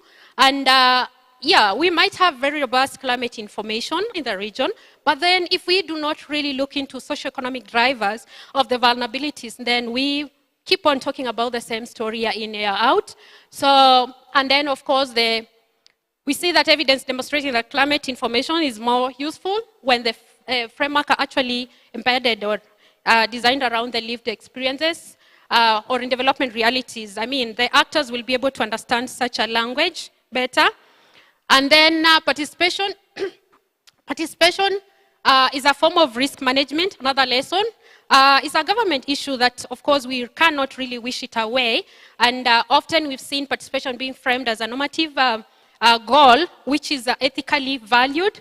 But then in practice, it's a form of risk management, helps to manage risk in that inclusive processes, will help to surface the local knowledges, identify any unintended consequences, and of course, build legitimacy for difficult decisions. And I recall also from our collective work that we've done currently in the press about participation. So when we talk about participation, I think we still need to shift and start thinking about what level, how are we really, is our participation inclusive process really inclusive? Because like the finding around our work on informal and formal governance linkages for climate adaptation in African cities demonstrates that we still have a very long way to go, in that you find that you know, when you are doing even the co-production, how much are we involving actors at the consultation phase? Are we involving them just at the implementation phase? Are we using the intermediaries? Of course, they'll help them to access the forms to make decisions. But then, the thing is, they can also distort the voices. So those are some of the things that we can actually look into. And of course, just to see that from risk assessment, then we can move to climate resilient development pathways. And this, having understood what risk we are facing and why, then we can be able to navigate under uncertainty, whereby we see the climate risk development pathways introducing decisions where we can consider particular decisions and alternatives to our adaptation actions. Then the thresholds, signals, when we get there, can we be able to know that actually we cannot hold anymore, and then the signals. As I wrap up, as I wrap up, the justice also, and this is also from my governance perspective, strengthens resilience. And in this question, we need to ask our framers, can they integrate procedural justice? We are talking about who decides, who should be actually involved, and in the case, of course, ensure fairness. And as such, we might have, of course, better decisions. We should also be thinking about epistematic justice, whereby whose knowledge is actually counting. And here we seek to address the voices that are often marginalized, the indigenous knowledge and whatnot. And then also talking about distributive justice, who benefits, and intergenerational, factor in the future generation in actions. All these do shape the durability of the outcomes. Second last, what could this mean for the region? Having potentially value of enabling framework that helps us to strengthen coherence, learning, and of course decision making. And then we should be able to perhaps also build on existing institutions and processes that are in the region. And maybe the question will be, not necessarily having a framework, but whether the region, maybe we can ask ourselves, what kind of framework that best enables climate services translate into equitable, transformative learning, and of course, climate resilient development in the Greater Horn of Africa. Okay, thank you. Thank you, Dr. Lilian. You are within the limit of the time. Applause. Thank you. Thank you. May I call Dr. Paulino, who will talk about update on key resolution from COP30 in Rio de Janeiro.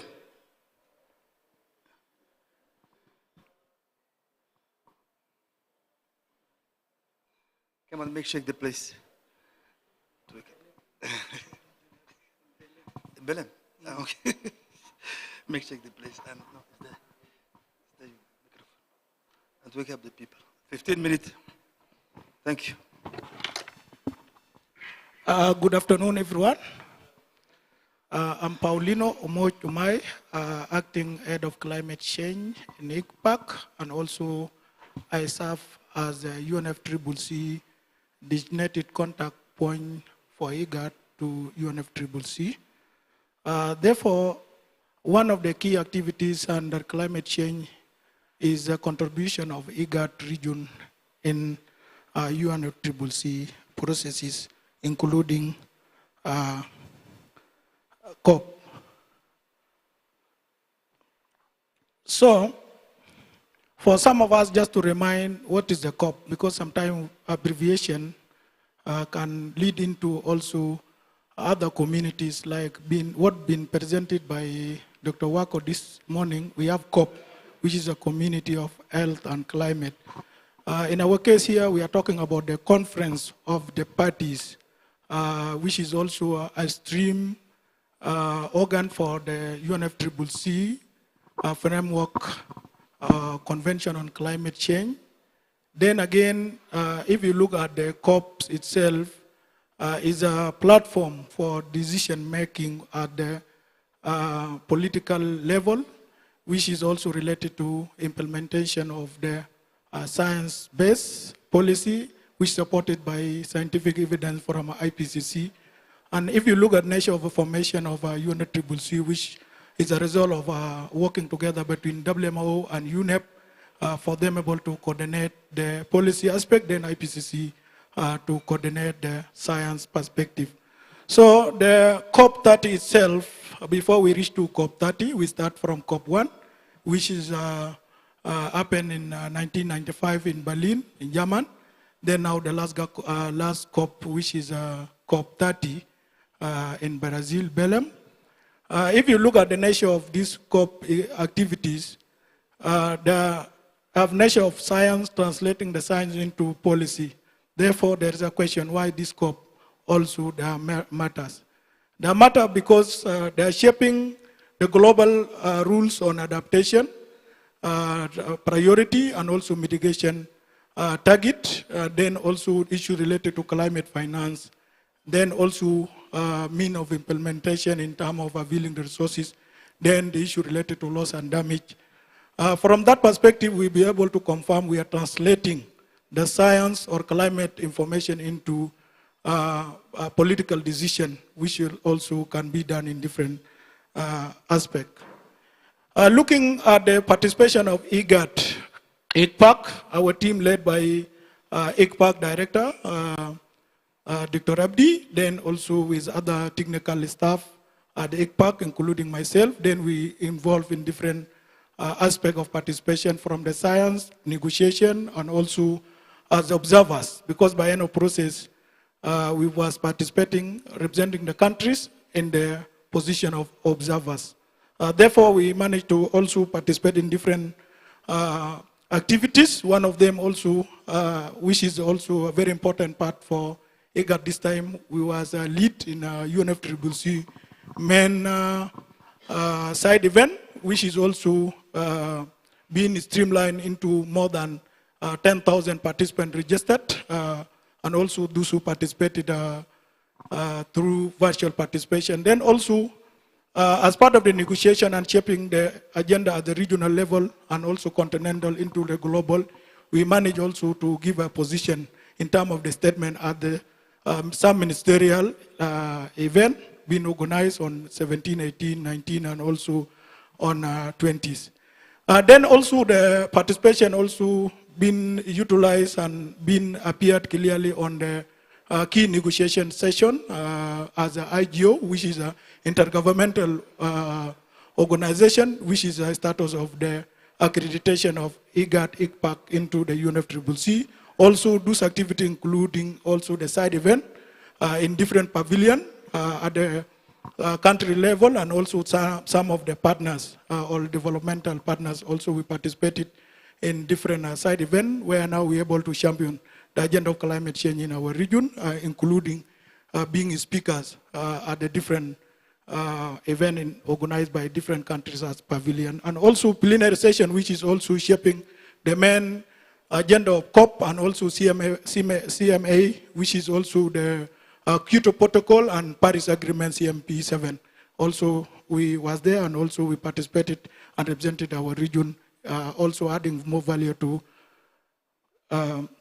contribution from the member state. If you look at the nature of the resolution, the nature of the resolution been be a key main pillar of the outcome of the COP30 in terms of global MOTRAO. MOTRAO is what is a Portuguese, actually mean initiative championed by community, because the main basis of the outcome of the Belém climate package actually championed because of the impact of climate change at the community level, and also is one of the genesis of organizing COP in the Brazil and also in Amazonia region, Amazon region. Therefore, the community plays a significant role. So this MOTRAO package actually mark a shift from the commitment, because there are so many commitments at the national, international level coming into the regional. This commitment also been translating into implementation through this package of MOTRAO. Then also MOTRAO was another way for us able to see the consolidated political guidance on adaptation. Then climate finance, which is one of the main implementation, including the technology transfer and also the capacity building. Then also this MOTRAO political package in different ways seen as a priority for some countries in Africa or less developed countries, where now the focus on the vulnerable communities, which is also come clearly in that perspective. Also, the MOTRAO package was another way for us able to showcase and also benefit from scaling the early warning system and anticipatory action, which is also was one of the key contributions from ICPAC through the side event at the UNFCCC main side event, where we had a side event on the anticipatory action.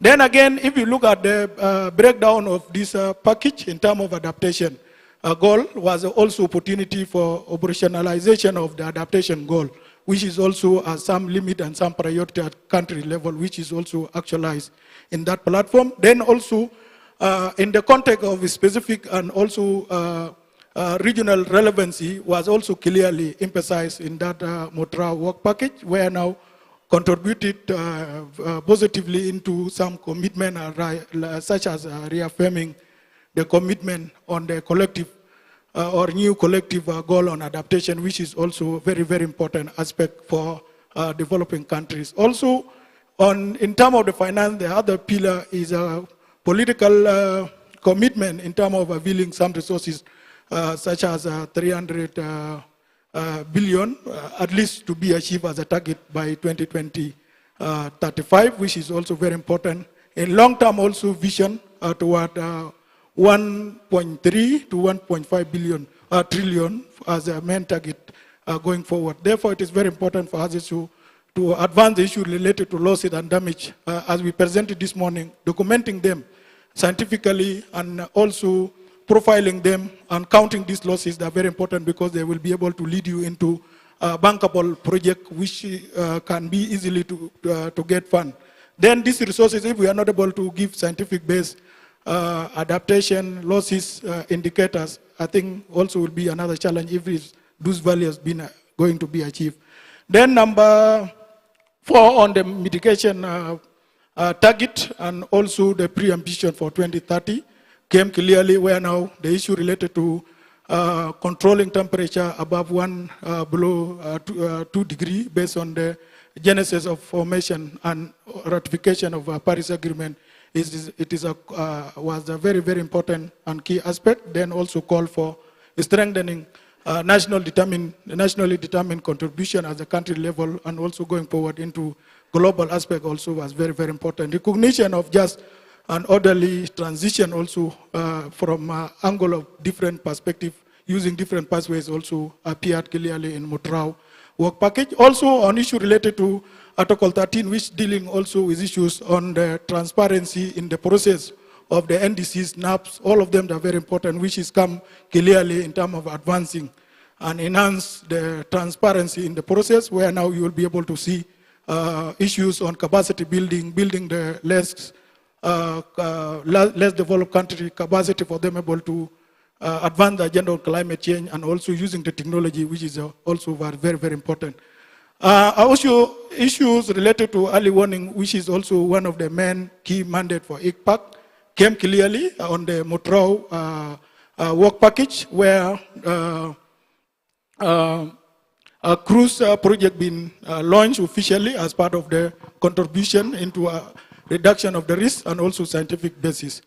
Then again, also looking into implication for the IGAD region from different angle, we'll be able to see the relevancy in terms of adaptation and early warning, which is also key main pillar of the present and mandate for ICPAC, and also opportunity for the region also able to advance the agenda on climate finance, which is also come clearly. Also need on the strengthened regional aspect from the coordination perspective, using different institutions for them able to come together also for the readiness fund, very important, and also was one of the key pillars for the IGAD region in that Motrao work package. Then a strategic priority for IGAD, we are seeing 3 priorities as the early warning, which is a mandate for our region and also our institution. Therefore, advancing the climate finance readiness and access is very important through accreditation, through the direct access entities, and which is also could be another way of supporting the NAPs and NDCs implementation at the regional and also at the country level, which is also will lead into scaling up this early warning at the different level. Then again, putting into account of this statement we are going to release this afternoon, we are seeing the COP30 able to see the issues related to adaptation and early warning at the implementation priority, which is also very, very important, as you see from map being presented by Marceline yesterday, where the most part of the region showing above normal rainfall, which is also could lead into some recurrence of the flooding, which is also could be another way of tackling this early warning. Then you can contribute into adaptation priority. Also, the term of the GACOP 72 provide the opportunity for us able to bridge between the COP decision and also putting this decision into action, as you managed to see through our working group this morning. Then also we are using this focus also based learning could be able to be a way for us able to support different socioeconomic sectors such as food security and other socioeconomic sectors. Then also seasonal climate outlook, like what we are going to be released and this statement we are releasing this afternoon, also is contributing directly and also informing anticipatory action, because we are going to navigate what's going to happen and implication in coming 3 months in advance. Therefore, it is very important. Then also we'll be able to navigate the regional coordination and strengthen the transition of the global commitment, which is also can be seen from the NDCs and adaptation target. Moving from COP30 to Addis Ababa, also we are really glad to appreciate the government of Ethiopia for taking lead.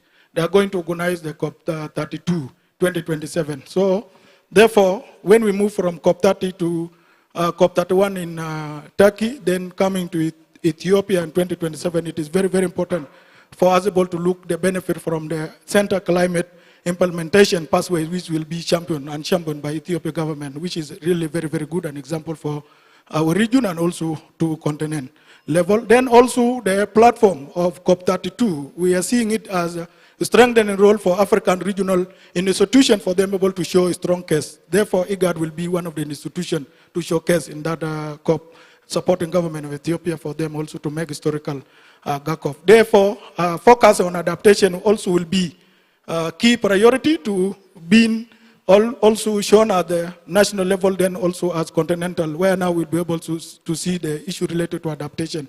At the continental level will be advanced, especially when the COP being organized in African land. So, then way forward and beyond this 72 GACOP, we are saying the outcome also is another opportunity for us able to translate the COP outcome, whether COP 30, 31, 32, also going forward into the regional action. Because by end of process, we don't want to keep ourselves in the circle of science. We need to move from science-based information into action. Then also aligning the GACOP outlook with adaptation and early warning decision-making process is very, very key and very important. Therefore, strengthening collaboration between different actors, including member states, it is very, very important. I can raise my case here. Thank you very much.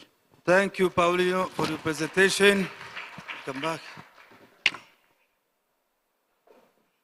Thank you, sir. Okay, applause for Paulino. We are sorry the third presenter is not available. Now we reach the questions, comment, and discussion part. Please raise your finger when you want to intervene. This line, starting from this line. Thank you very much, Dr. Paulino, for that nice presentation. Since 1995, when the first COP was done, and the COP 30, have you taken stock of the financing mechanisms? Whatever these countries pledge, do they ever reach 50% of what they pledge? Because now they are pledging 300,000 billion per year by 2030. How much commitment do they have now? And then two, the issues of rising conflicts, how is it impacting on these pledges? Thank you.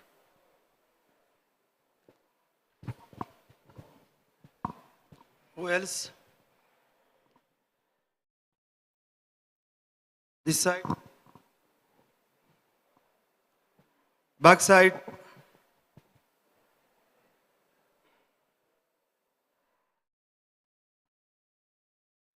It's valid also for Dr. Lilia questions.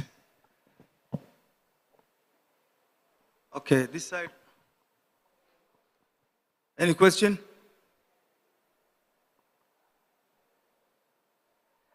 Fine. Dr. Paulino,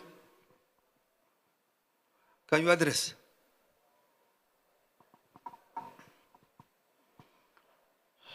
Microphone. Microphone to Paulino.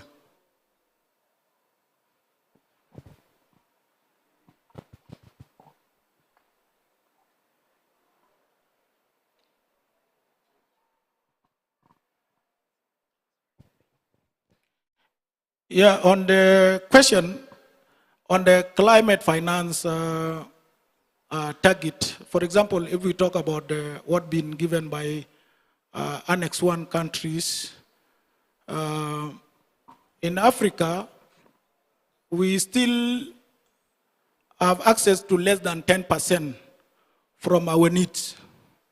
So our needs in terms of implementation of adaptation priorities and mitigation target need a lot of resources. So the countries, majority of them got less than 10%, whether at the COP30 or going back to COP1. Therefore, there is a big gap. Although this commitment done every year, but also they're still on the papers.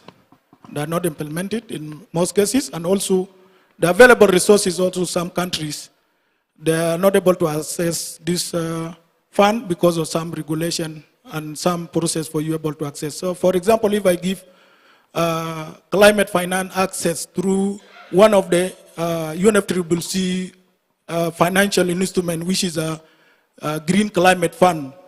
For example, 2 countries in our region, they exceeded above $400 million USD, which is Kenya and Ethiopia.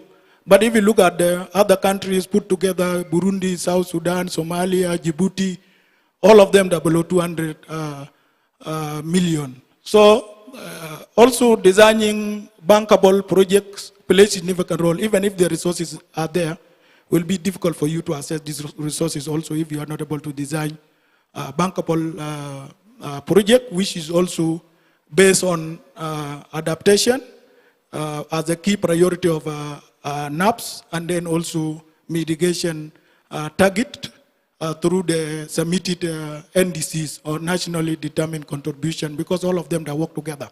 So the mean of implementation under UNFCCC, it is not just a straightforward, but sometimes also you can take it as straightforward if you're able to be putting into account very strong NDCs you are submitting and implementation. The issue related to conflict, because the conflict by any process is one of the key priority when we give early warning for us to reduce the conflict. So we are not going to deal with that conflict as a separate issue, but it's one of the climate challenge, which is also when there is a recurrence of extreme event or shift in climate or change in general, can come with some challenges, which is also conflict, whether conflict which has the nature of the climate driven or other socioeconomic driven conflict, because there are human being or political driven conflict because of the political nature of the issues. So that one also, you can bring it into the climate change agenda. Thank you. Is it okay? Satisfied? Last clam for the 2 presenters. Strong. Thank you, everybody. Before I give back the microphone to the staff of ICPAC, myself, I would like to raise an issue or a question. And please correct me if I'm wrong. I know your action and response will be different. We have discussed it all along these days, and we have discussed it all along these days and in the previous meetings about children, youth, genders, refugees or displaced, and disabled population. Now, what about the prisoners or the carceral population? As you know, our penitentiary institutions are overwhelmed or crowded, and you are aware that promiscuity, violence inside the prisons. Unfortunately, these people committed mistakes, but shall we discriminate them? We have to address these issues, please. Thank you.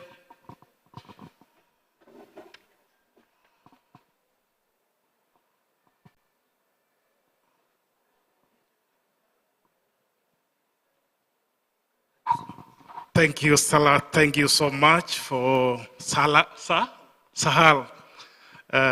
Thank you so much for guiding the session. We have eaten the bull.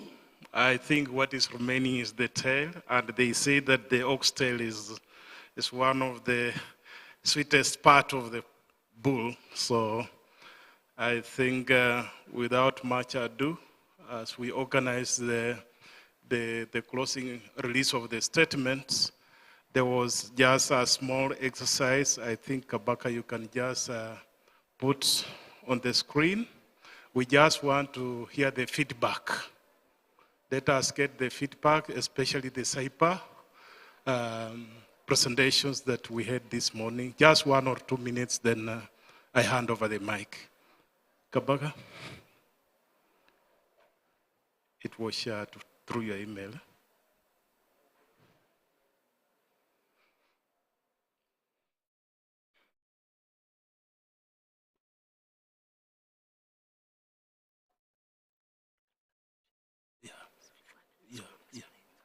Okay, fine. This is about we just want to hear the feedback on the sector presentation.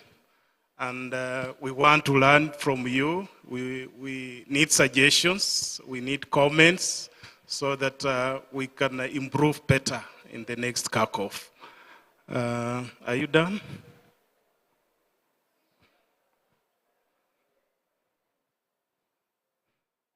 Because the purpose is to have the session should be interactive as much as possible. We need to engage. So the next page. Okay, fine. What you do, just take your smartphone.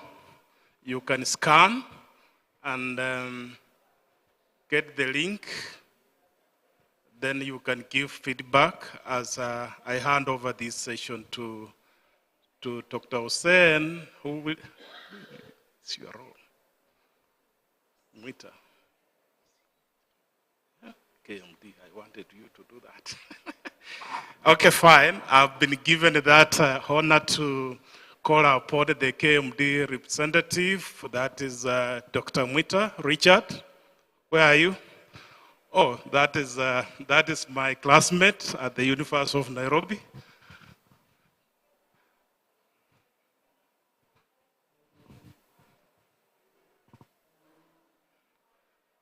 Welcome, Daktari. I was his class president. Thank you. Good afternoon.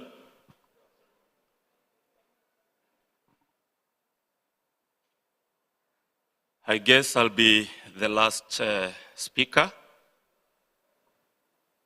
in the sense that I talk loudly. I don't know what's the name of something that broadens the voice.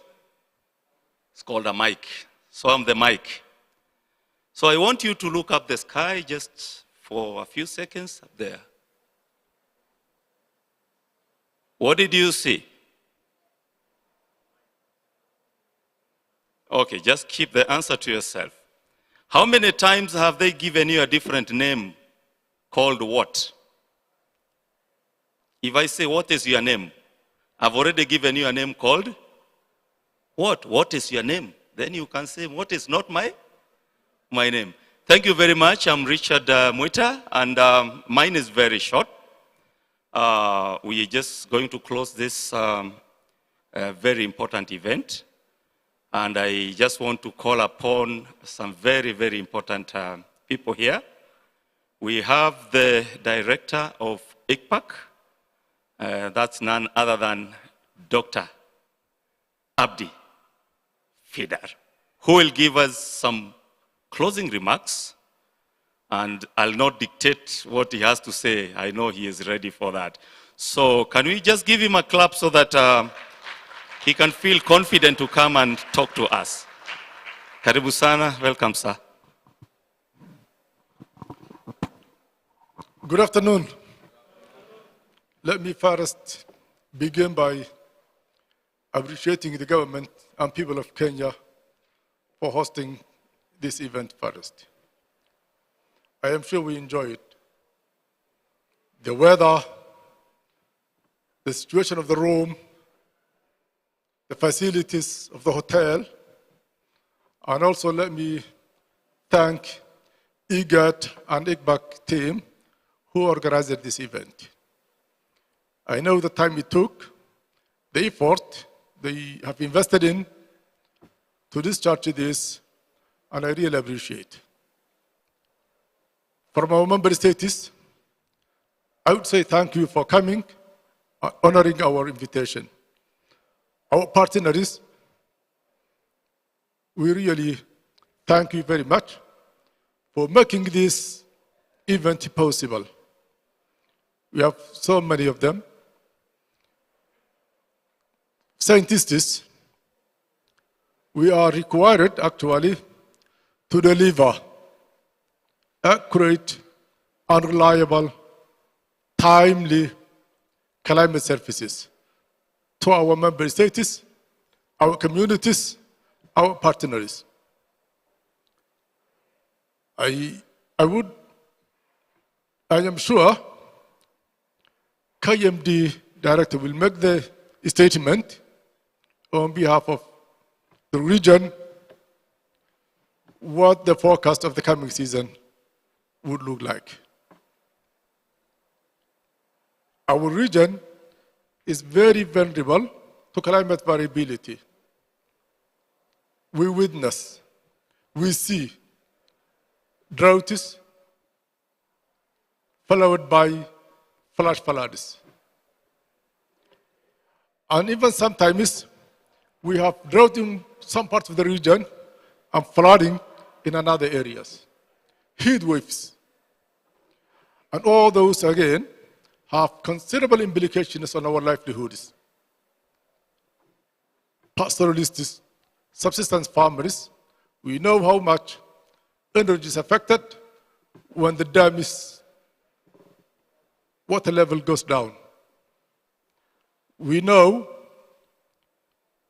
what droughts bring to our people: food insecurity, healthy issues, displacement, and all this is also exacerbated by persistent conflicts, violent conflicts. You know what's happening in Sudan today?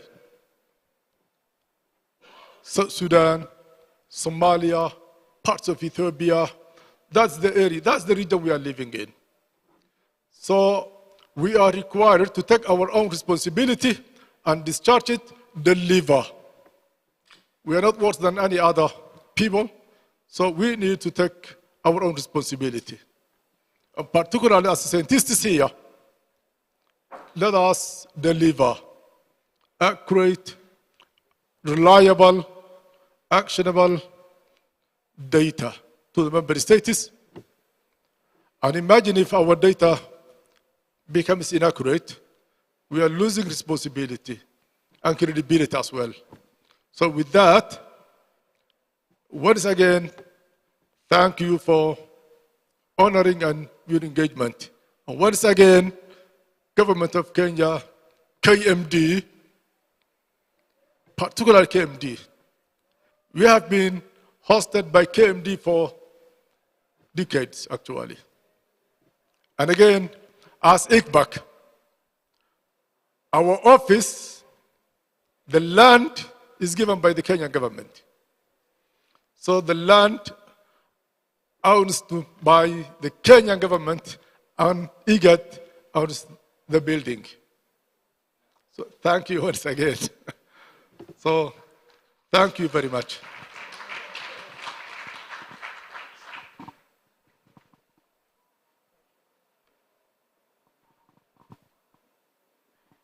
Thank you very much, Director, for your very wise words. So for the Director, Kenya Meteorological Department, Edward Muriuki will be giving us the climate outlook. That is a seasonal climate outlook for the March to May 2026 rainfall season. And therefore, let me take this opportunity to invite him to come forward and we can listen to him. Karibu, boss.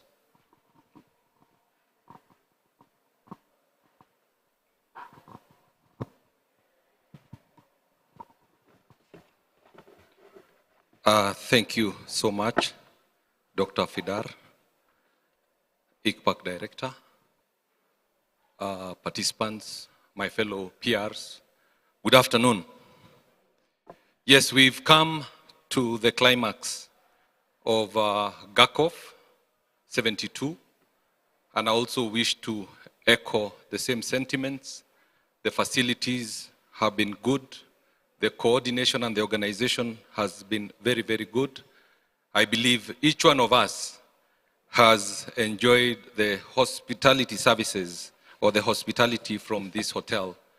I will be reading this on behalf of the PRs, so I will request that the PRs join me on the podium. The PRs who are here, I saw who's, yes, Hussein, the PRs who are here. This is a joint statement. But customary as the host PR, I am expected to read it on their behalf.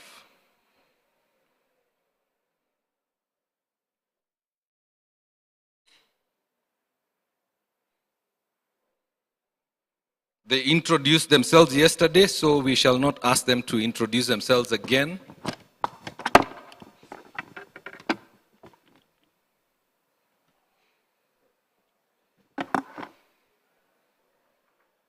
So as I wait for the remaining PR to join us, I will also request that the statement be projected so that we are able to follow. So this is the IGAD ICPAC statement for the 72nd Greater Horn of Africa Climate Outlook Forum, GACOF 72, released here in Nairobi, Kenya, on the 27th of January, 2026, which is today. The IGAD Climate Prediction and Application Center, ICPAC, in collaboration with member states, National Meteorological and Hydrological Services, the World Meteorological Organization, and partners, has released the Regional Climate Outlook for the March to May, this is MAM 2026, rainfall season, following the 72nd Greater Horn of Africa Climate Outlook Forum, GACOF 72, held in Nairobi, Kenya, from the 26th to 27th of January, 2026. Key highlights of the MAM 2026 Climate Outlook are as follows. Rainfall Outlook. 1. The outlook indicates a 45% probability of wetter than normal rainfall conditions over much of the Greater Horn of Africa, including parts of Uganda, Rwanda, Burundi, Tanzania, central to western Kenya, Ethiopia, South Sudan, northern Somalia, and Djibouti. 2. A 40% probability of near normal rainfall is indicated over western and eastern South Sudan, northeastern and southwestern Kenya, most parts of Somalia, coastal Tanzania, and isolated areas of Uganda and Ethiopia. 3.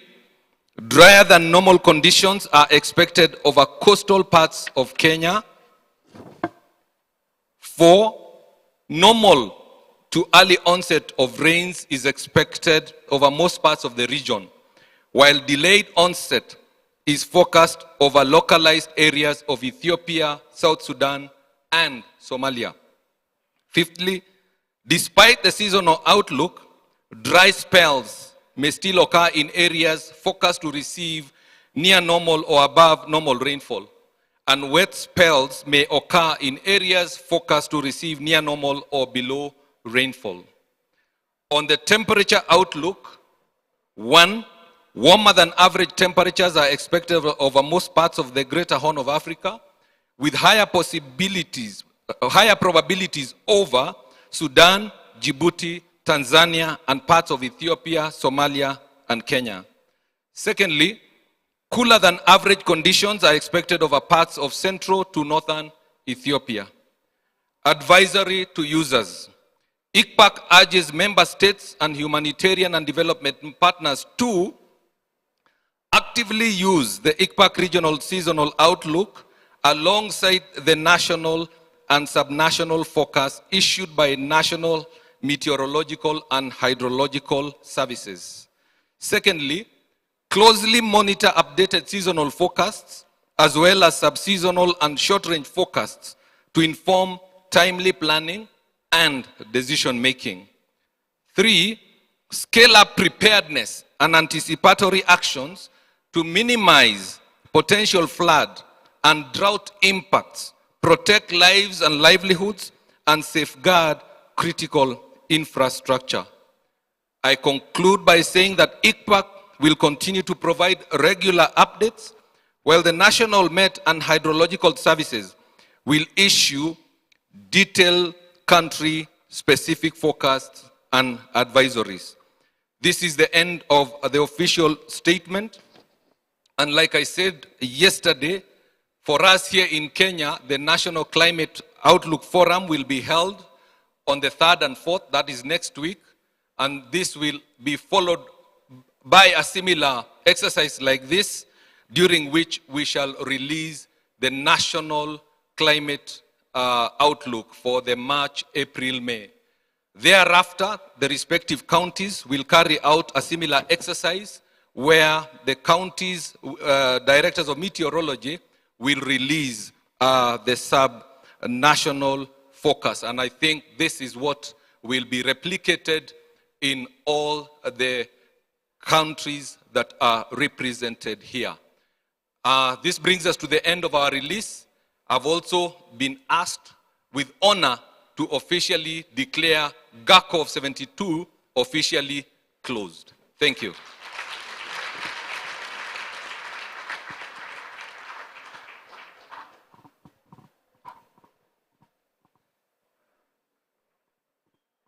Thank you very much. I don't want to add even a full stop, but rather I'm just going to give a vote of thanks to all of you because of gracing this occasion. And I think everybody must agree that they contributed in one way or another to all the debates. I have counted, we had 16 super sessions. Congratulations, GACOV. And within each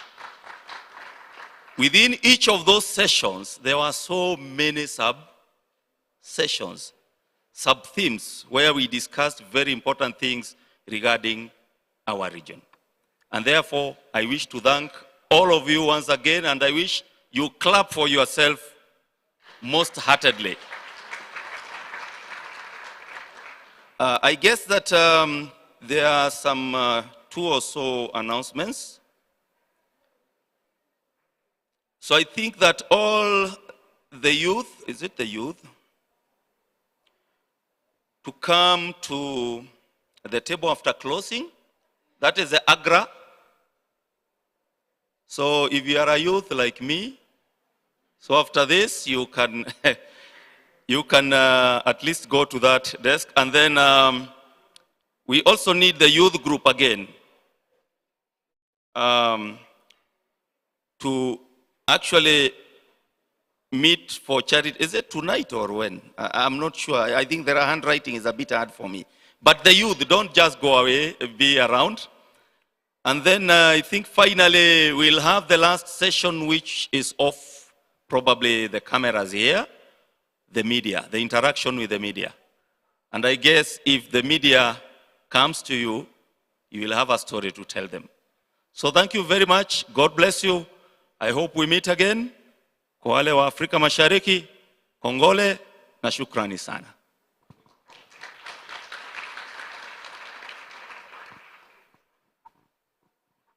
You can stay.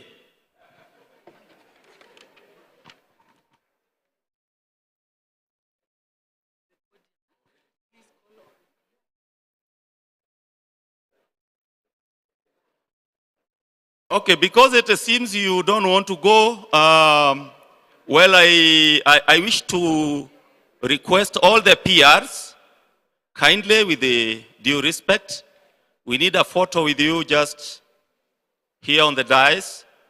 So kindly just come, don't get tired. This is the last photo. We are not going to ask you for another photo. So that at least we can have something special for you here with our director, ICPAC, and our director, Kenya Med Department, and all the countries represented here.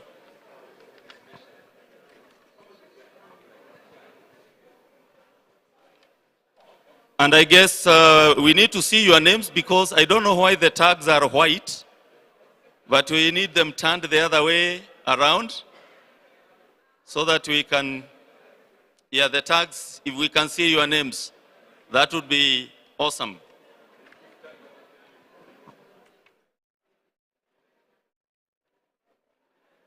Yeah, and those who have no chance to get a photo with our PRs, you can always have a photo with me. So don't be left out.